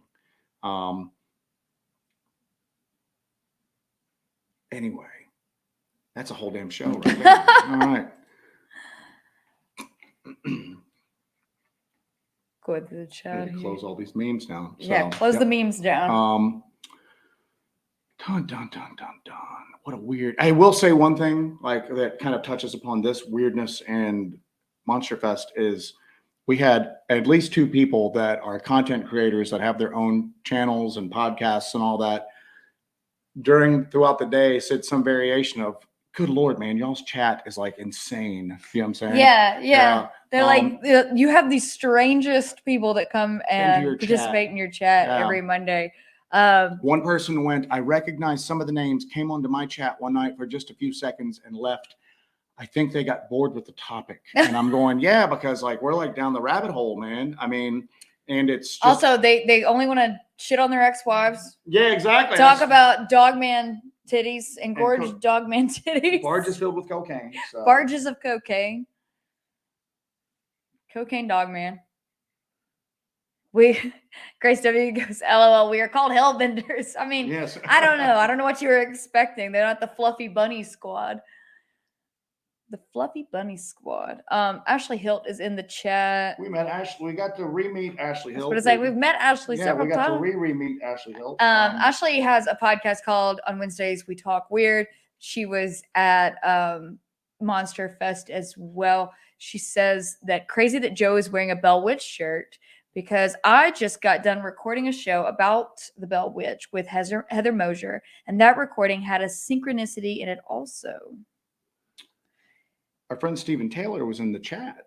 She also says the synchronicities are on fire today. Yeah. Our friend Stephen Taylor's in the chat. He went to the first public paranormal investigation at the Bell Witch Cave. Yeah. And we pulled up, it just popped up where they were doing the investigation. Joe's going through the pictures and he shows me a picture and goes, would you look at that handsome man? It was Stephen Taylor wearing a Helmet Holler shirt at the Bell Witch Cave. Yeah.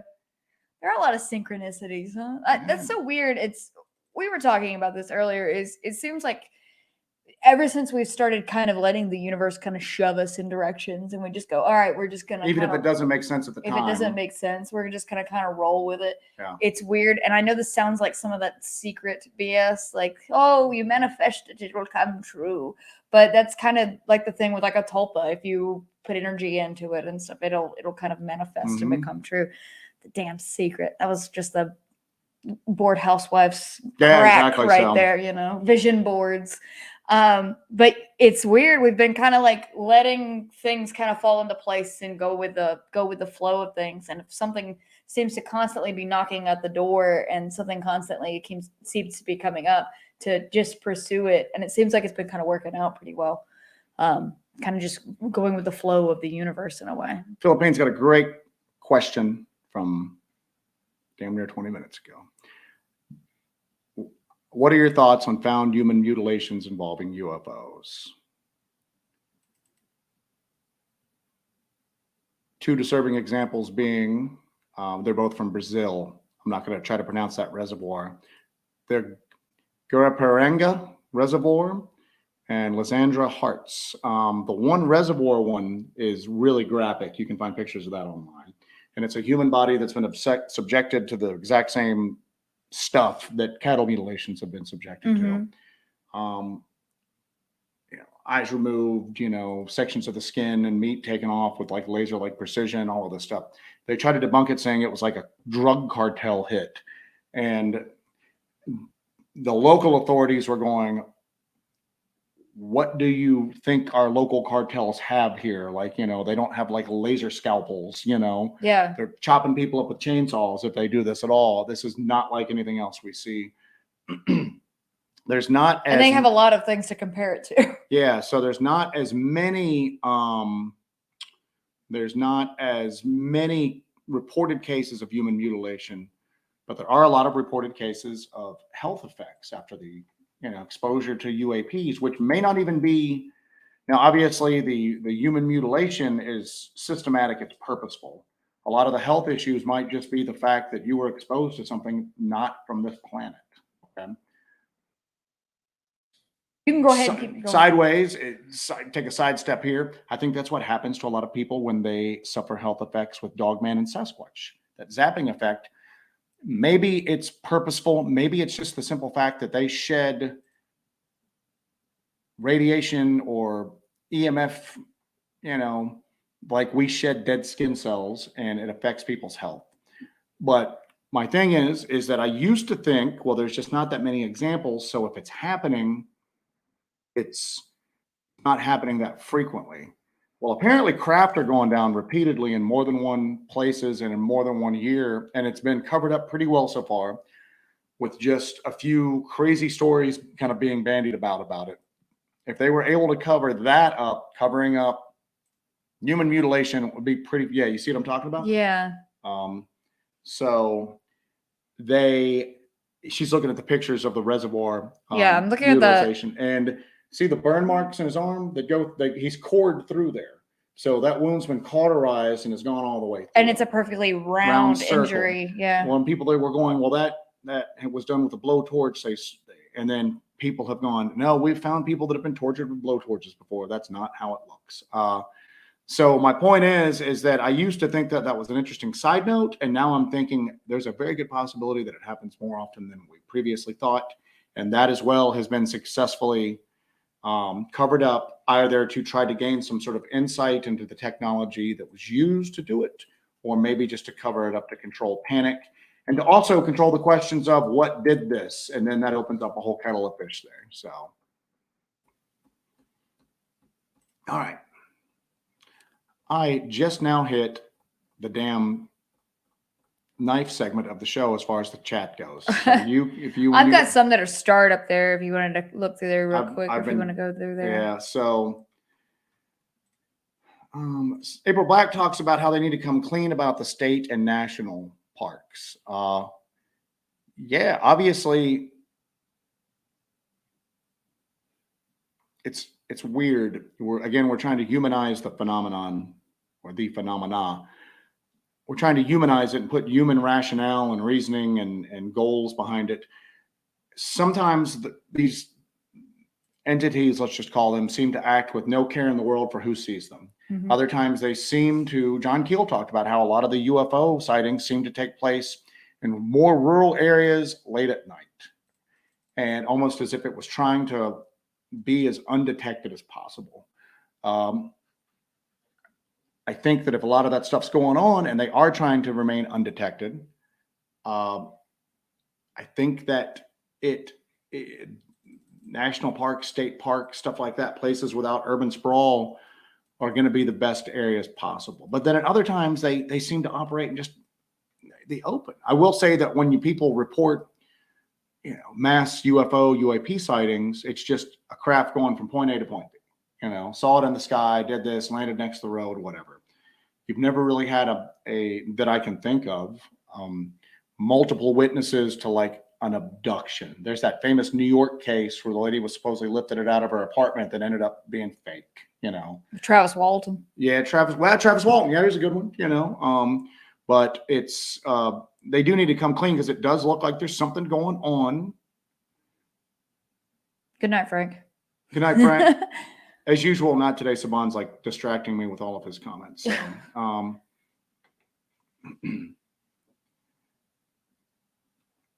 person talks about it's the anniversary of D-Day. That's very good. Yes, I mean not very good. It's good that you reminded us of that. 79th anniversary of D-Day. Wow, that's crazy. So, yeah, think how close we are to eventually being at a point where there's nobody alive that was alive during when D-Day happened.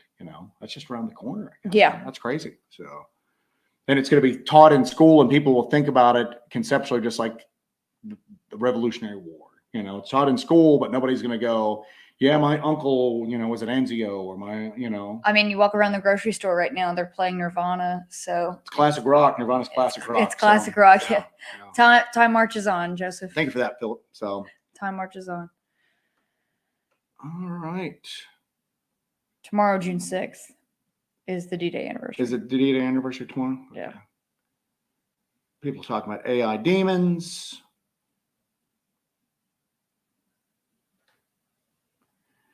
That's Fresh is talking about who said they haven't had AI all along. I don't want to be repetitive, although I guess I am. That maybe these are artificial intelligences from off world that are coming here, and they ain't interested in us. They're interested in our burgeoning artificial intelligence itself, and that's who they want to make contact with. And that we were just an incubator for mankind was just an incubator for the AI intelligence to come into reality. Johnny says about D-Day, what if they think it's fake history? You think about that right now, I mean, I know that there's so much information getting out there. You have all of these people able to communicate in mass. It was so much easier to cover things up back then. Mm-hmm. You could Stalin edited people out of photographs to erase people, but we had like one set of textbooks that we used. Everybody used the same set of textbooks and went from the same sources for everything. So it seems like it was a lot easier. And like I said before, there were, 4 news stations, 4 newspapers that you referred to.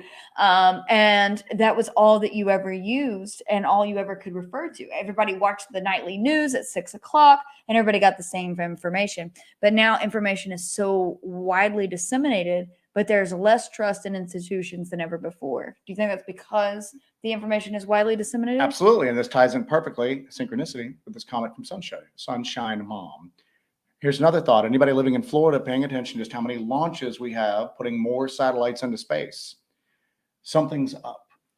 Just like there's so much information going on, you can sometimes kind of muddy the waters so that the good stuff gets overlooked. Yeah. They've got so much stuff going into space right now. We don't know what's going on up there because there's so many commercial satellites going on. In the past, satellite launches were kind of a big deal, Now it's happening all the time. Yeah.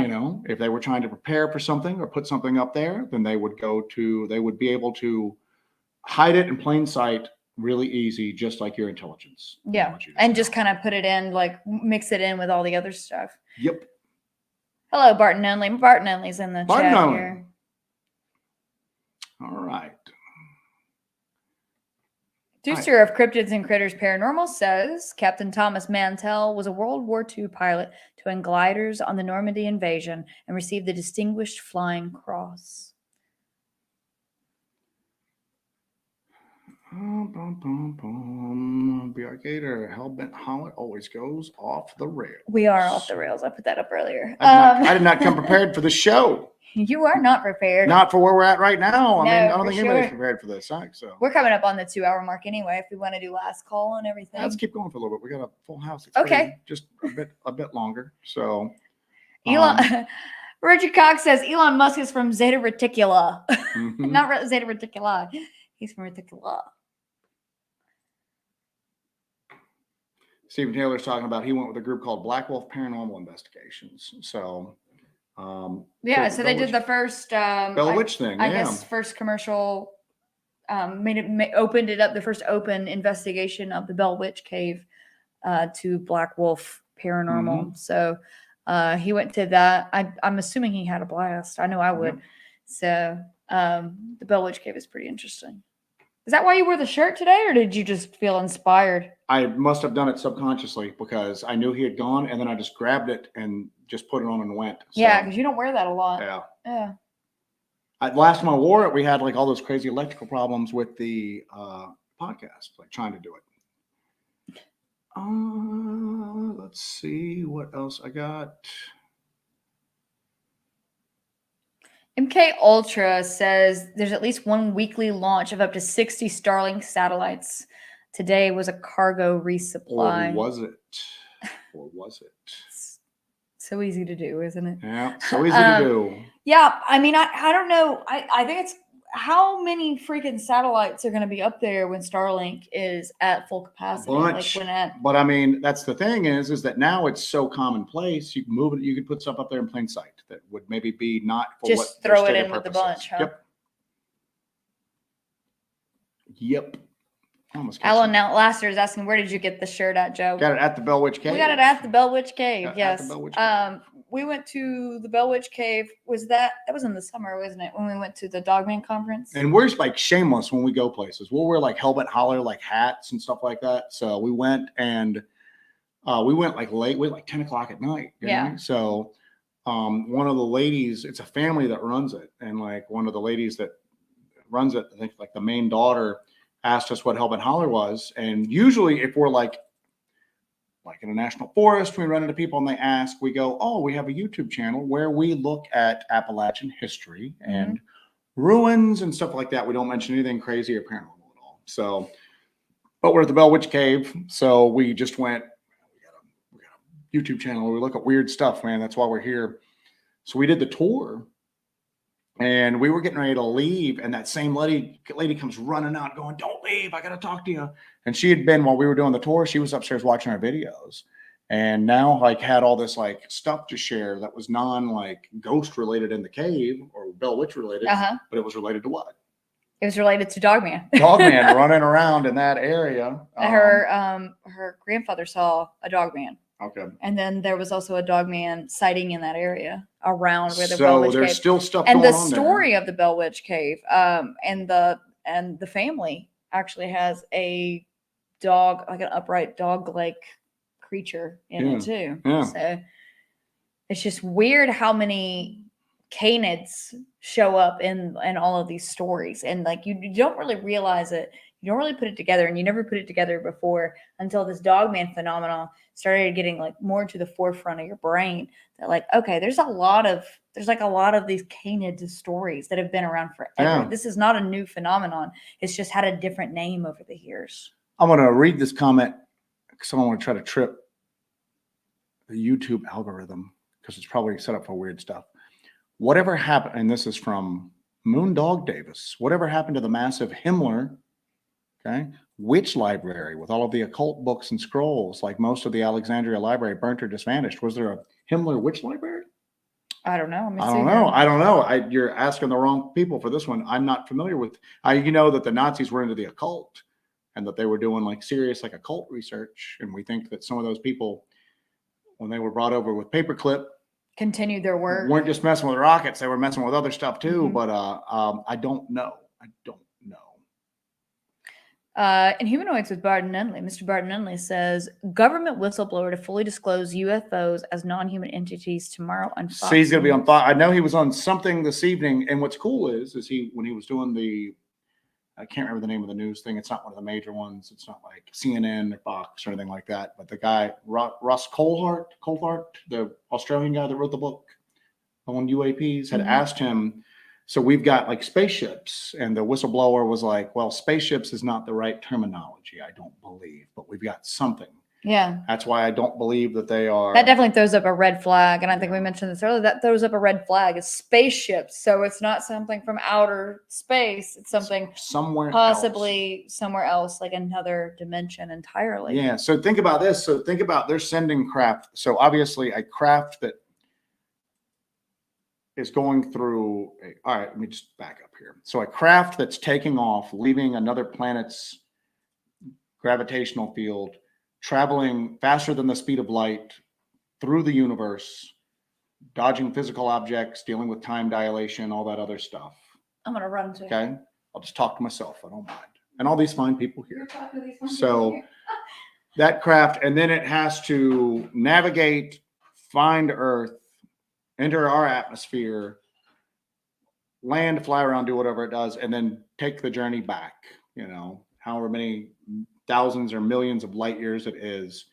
That might be a far different craft than something that was designed to take to the air, go through a portal, and for it's just traveling, it's instantaneous, and then it's here in our atmosphere, and it flies around, does whatever, and then it enters another portal again, and it's back home. Think about if we were doing that. Think about like Stargate stuff, right? The movie Stargate. When we were sending people through it, and I've seen like maybe 2 or 3 episodes of Stargate, and I think I saw the movie back in the day. I don't know. But they're opening up a Stargate. You could take like a commercial drone and fly it through there, and you're on another planet flying around.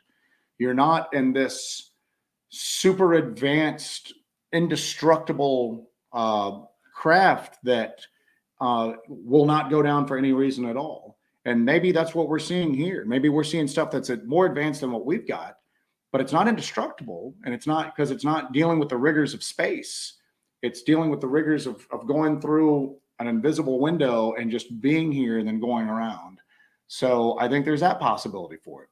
And I think that when he said they're not spaceships, that's what it really opens it up to being. So it's one of a couple of things. It could be a lot of different things. Handful of things. I know I'm breaking protocol. A bunch of people are asking about Thomas. Oh, good before. God. This is my little creature from another world, and he has little human hands. He has thumbs, but yes, everybody was asking. We had more people ask about Thomas. People ask about Thomas all the time. So anyway, the options are this: that if they're not spacecraft, there's a non-human intelligence that exists beside us on this planet that's gone undetected, officially undetected, or let's say not undetected, officially unacknowledged. There we go. A non-human intelligence that's been on this planet that has been officially unacknowledged, existing beside us, that has advanced technology, and now it's coming out. There are legit extraterrestrials from another planet that have established a permanent presence here and are building craft that aren't designed to travel space, but they're designed to travel around our planet in ways that we can't. Or there are things coming from another dimension. So to them, they're not traveling a great distance. They're not going into space. They're just going from one planet to another instantaneously, and that's what they're built for. And to me, that really kind of makes it plausible that they've been knocking down some of these craft. You know what I'm saying? So I think that's the big thing. It's the little things that are said, if this is all true, that they're not spaceships, but they're advanced technology that's made by a non-human intelligence. Yeah. So I think it's interesting also that he's going on kind of a media tour now. So is he going to be on pretty much every major network? Well, I mean, talking about this for the next week? I think that was when they said that it was all of a sudden imperative that they get him out now. So they couldn't wait to put it. They had to get it out. They had to get his name out. So there's something, again, taking it at face value. They had to get him out quickly for some reason. And maybe that reason is for his own safety. Bigfoot Society just jumped What's in. up? Hey. We had a great time talking to you. We had a great time talking to you. It was great to finally meet you in person. Mm-hmm. And that's all I got to say about that. He's got an interview coming up with Martin Groves, which is going to be awesome. And Jeremiah, if you want to put into the chat, like when that interview is going to be on your channel for everybody to hear it, I think it'd be great. Speaking of Martin Groves gave us our wedding present. Yeah, I forgot about that. Yeah, gave us our wedding present. He gave us a wrapped box with a Dogman sticker on it with 2 hatchets. Yep. Of course, this is a Martin Groves gift. A bunch of Viennese sausages. And a few boxes of 10mm ammunition that has been blessed by a priest. Yes. To go with our others that we have on this shelf. This ammo on this shelf is for emergencies. Yeah. So thank you, Martin. Thank yeah, you. that is a definitely a signature Martin Groves wedding present. That was a great right wedding there. present. It was amazing. So I opened that up in the bar in the hotel. Yeah. So we're sitting there pulling hatchets out of this box at the hotel bar where everybody's just, I mean, they were all like cryptid people. So yeah. So Jeremiah says that his interview with Martin Groves is releasing this Friday. Make sure you guys go and check that out. He recorded it at Monster Fest in front of a live studio audience. Mm-hmm. And I'm pretty sure that this, just after talking to him, this interview pretty much shifted his own personal paradigm. I think it opened up some eyes. Definitely opened up his eyes and a lot of eyes of people in the audience that, maybe they needed that little push to really. It's different to hear it and see it on video, and then to hear it in person. Yeah, it's kind of that push that it's actually real. Yes, when we're going to get a Bigfoot whistleblower. All right. That's what we were talking about earlier, that hopefully this UAP thing either is going to drag Bigfoot, Dogman, other anomalous phenomena into the open, or maybe they'll just be like a little nugget buried in anything that's released where we can latch onto that then, and then just kind of pull that into light of day. Yeah. So, all right. Well, I mean, we've discussed ad nauseum the connections between cryptids such as Bigfoot, Dogman, and UAP sightings, as well as anomalous lights. Maybe some of this disclosure of this UAP stuff is going to have a few Dogman or Bigfoot parts peppered in. You don't know. You don't know what they know. We don't know the extent of their knowledge of that connection. We think there's a connection. I hate to ever say that you know anything, because you can't know anything for sure until you see absolute concrete proof. But what do they know? What do they know for sure? What do they have proof of? That's, I think, going to be one of the biggest things that's going to come out. I mean, we've always known that, okay, there's something extra dimensional. There's some other intelligence out there, whether it be from outer space, from another dimension, from wherever. I mean, the possibility that we're the only intelligent thing in this world, in this universe, is absolutely impossible. Maybe we're not even the only intelligent, like, tool making thing on this planet. Mike Tony's is a guy who he died fairly young, but he talks about cryptoterrestrials, that there is a sister species to humanity that has not had the numbers that we have had, but that they had more advanced technology, but that their species is not advancing as quickly as ours is.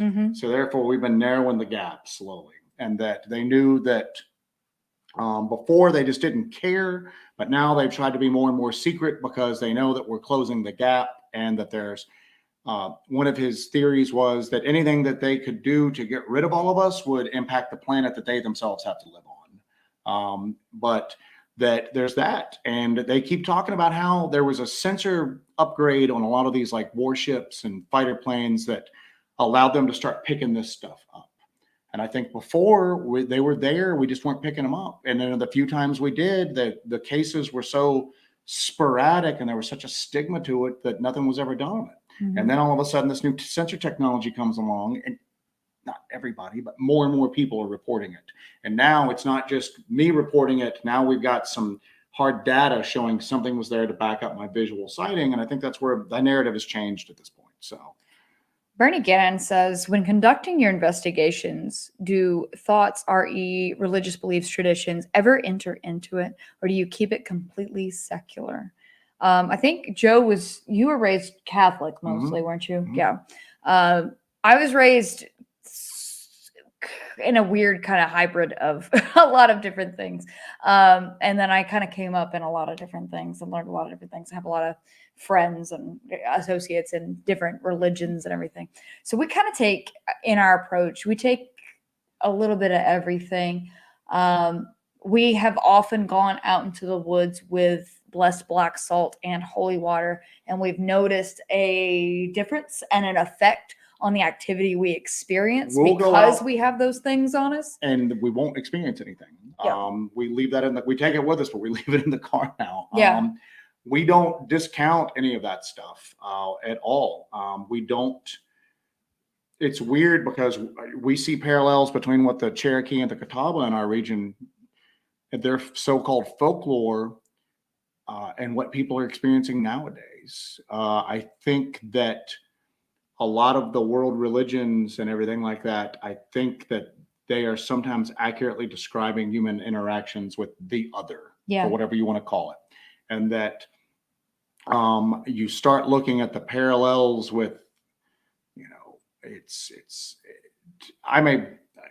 I'm a good versus evil guy. Do you know what I'm saying? I don't think a lot of this stuff is good. Okay. I don't think that there's a lot of this stuff is good. I don't think that a lot of this phenomenon it either has ill intentions towards us, or it's so alien that we can't understand. It's so alien that if it causes harm, it just doesn't enter into its way of thinking to realize that or even care. Yeah. But at the same token, we always say we try to approach like abnormal stuff as normally as possible, or like the irrational and as rational as possible, as manner as possible.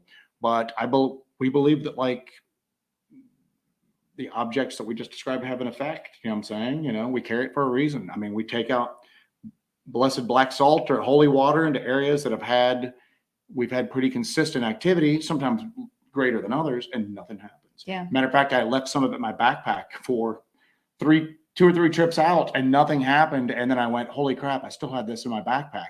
And we took it out. And then the next time we went out, it was like crazy, like it had been pent up for like a while. So that kind of leads me to believe that some of this stuff is like really freaking demonic in a way. Now you've conjoined the two. Yeah. You have, and if we tried that again, if we were experiencing recurring activity week after week, and then we took it out yet again and it stopped, and then we didn't bring it out and it came back threefold. So are we replicating results now? Are we doing some scientific you've method? Blended the two, for God's sake. We're doing some scientific method. Science, man. Science, bro.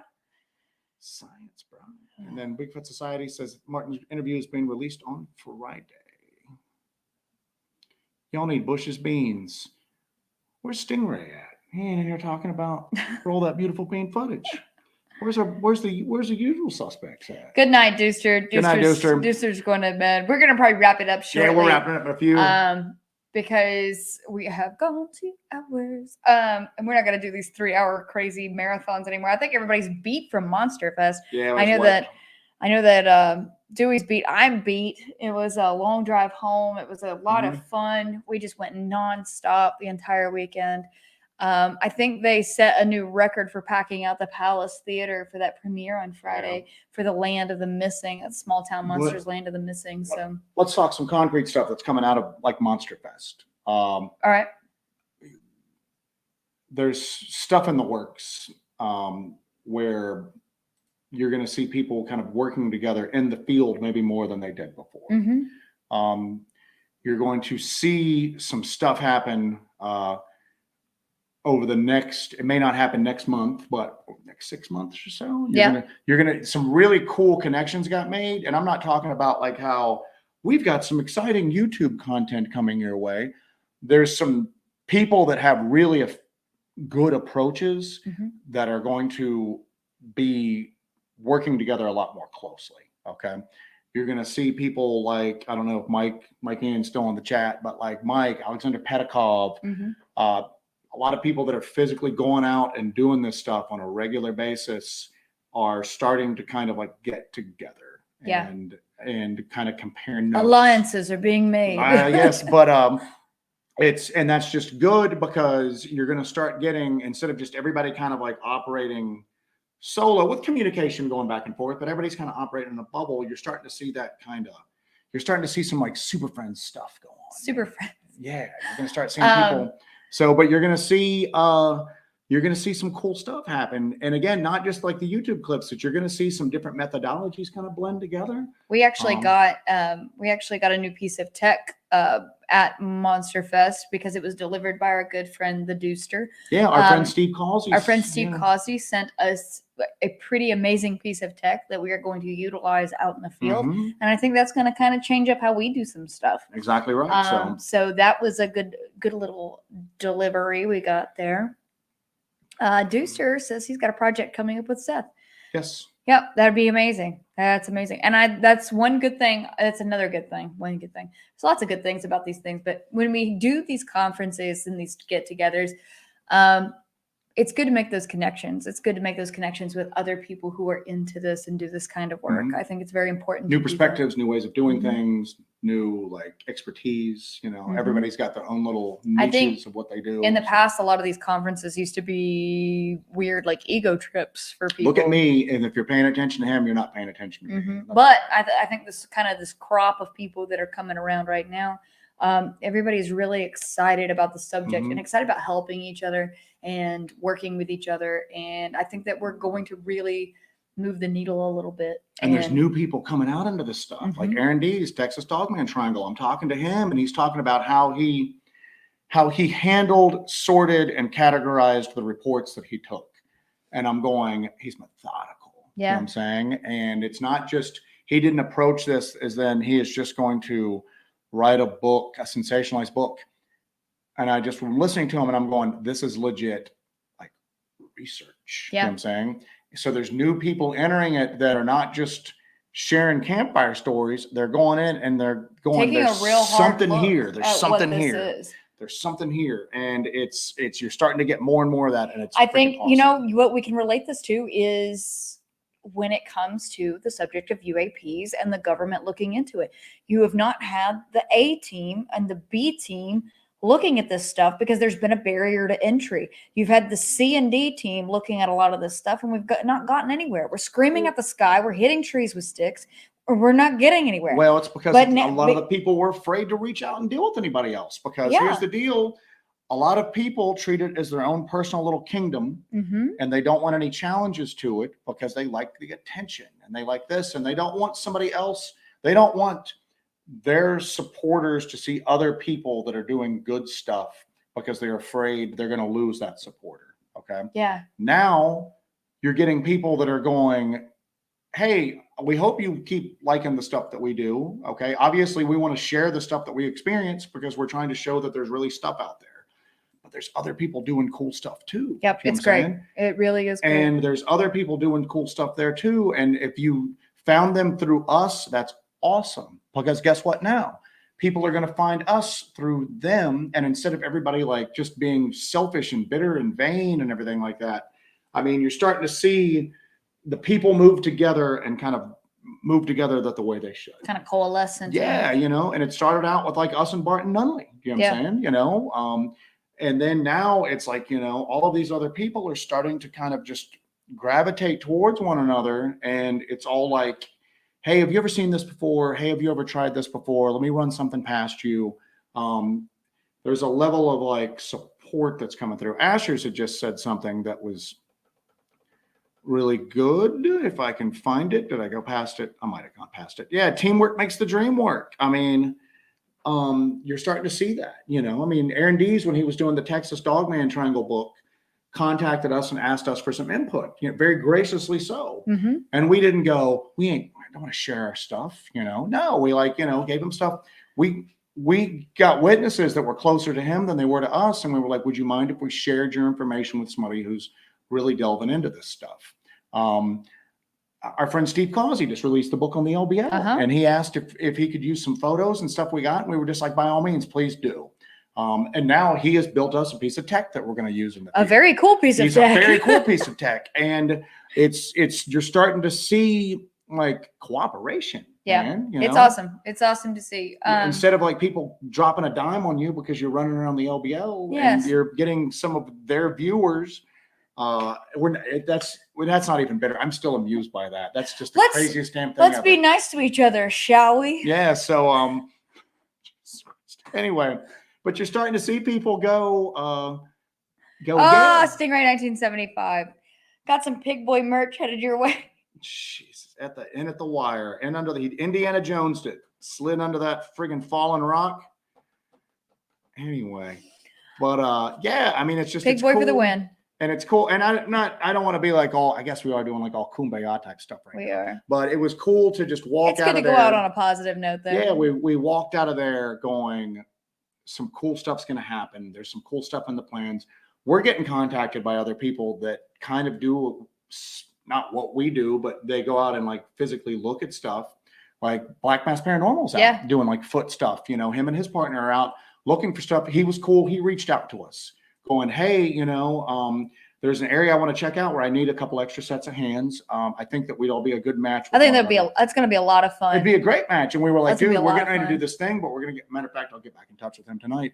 But not like, I don't want you guys near my area because then people might see your channel and not watch me. He's just going, hey, you guys kind of do what I do. I would really like, to do something with you because I think it would benefit us all because we would.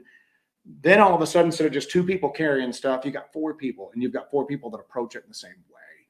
Our friend South Force 10, he shares a lot of his family's type stuff. He reaches out to us with like going, hey, I want to share this with you guys. Really supportive. Of course, we talk about Barton and Martin Dewey and everybody like that all the time, but there were even more kind of like relationships formed at Monster Fest in the after hours that I think are going to bear fruit in the coming days. Yeah. That's pretty awesome. That's pretty awesome. All right. You got anything else? I'm going to do last call. Last call. Anybody else got anything in the chat? Anything? Last call for alcohol. So finish your whiskey. And it is community is the key because here's the deal. I mean, we don't have to, I know that we're kind of out there, man. I mean, I don't even know what you'd call us nowadays. We're not like Bigfoot researchers. We're kind of all over the damn place. But if there was somebody who had completely opposing views to them. I can't even say us because you and I disagree on a lot of this crap. Yes, we do. But it's okay because guess what? If I'm working with somebody and their theory ends up being right, but I helped prove it. Yeah, I'm a pretty cool dude, man. You know what I'm saying? You are a pretty cool. I'm a pretty cool guy. But it's okay to have different ideas about it because if we solve it, then we can all sit around and go, damn, you were right all along, or go, damn, none of us got it. But now we've like solved it. Let's go on to the next mystery. So it wasn't the dog man you captured. It was the friends you captured along the way. Let's go out on that note. All right, guys, we're gonna call it a night.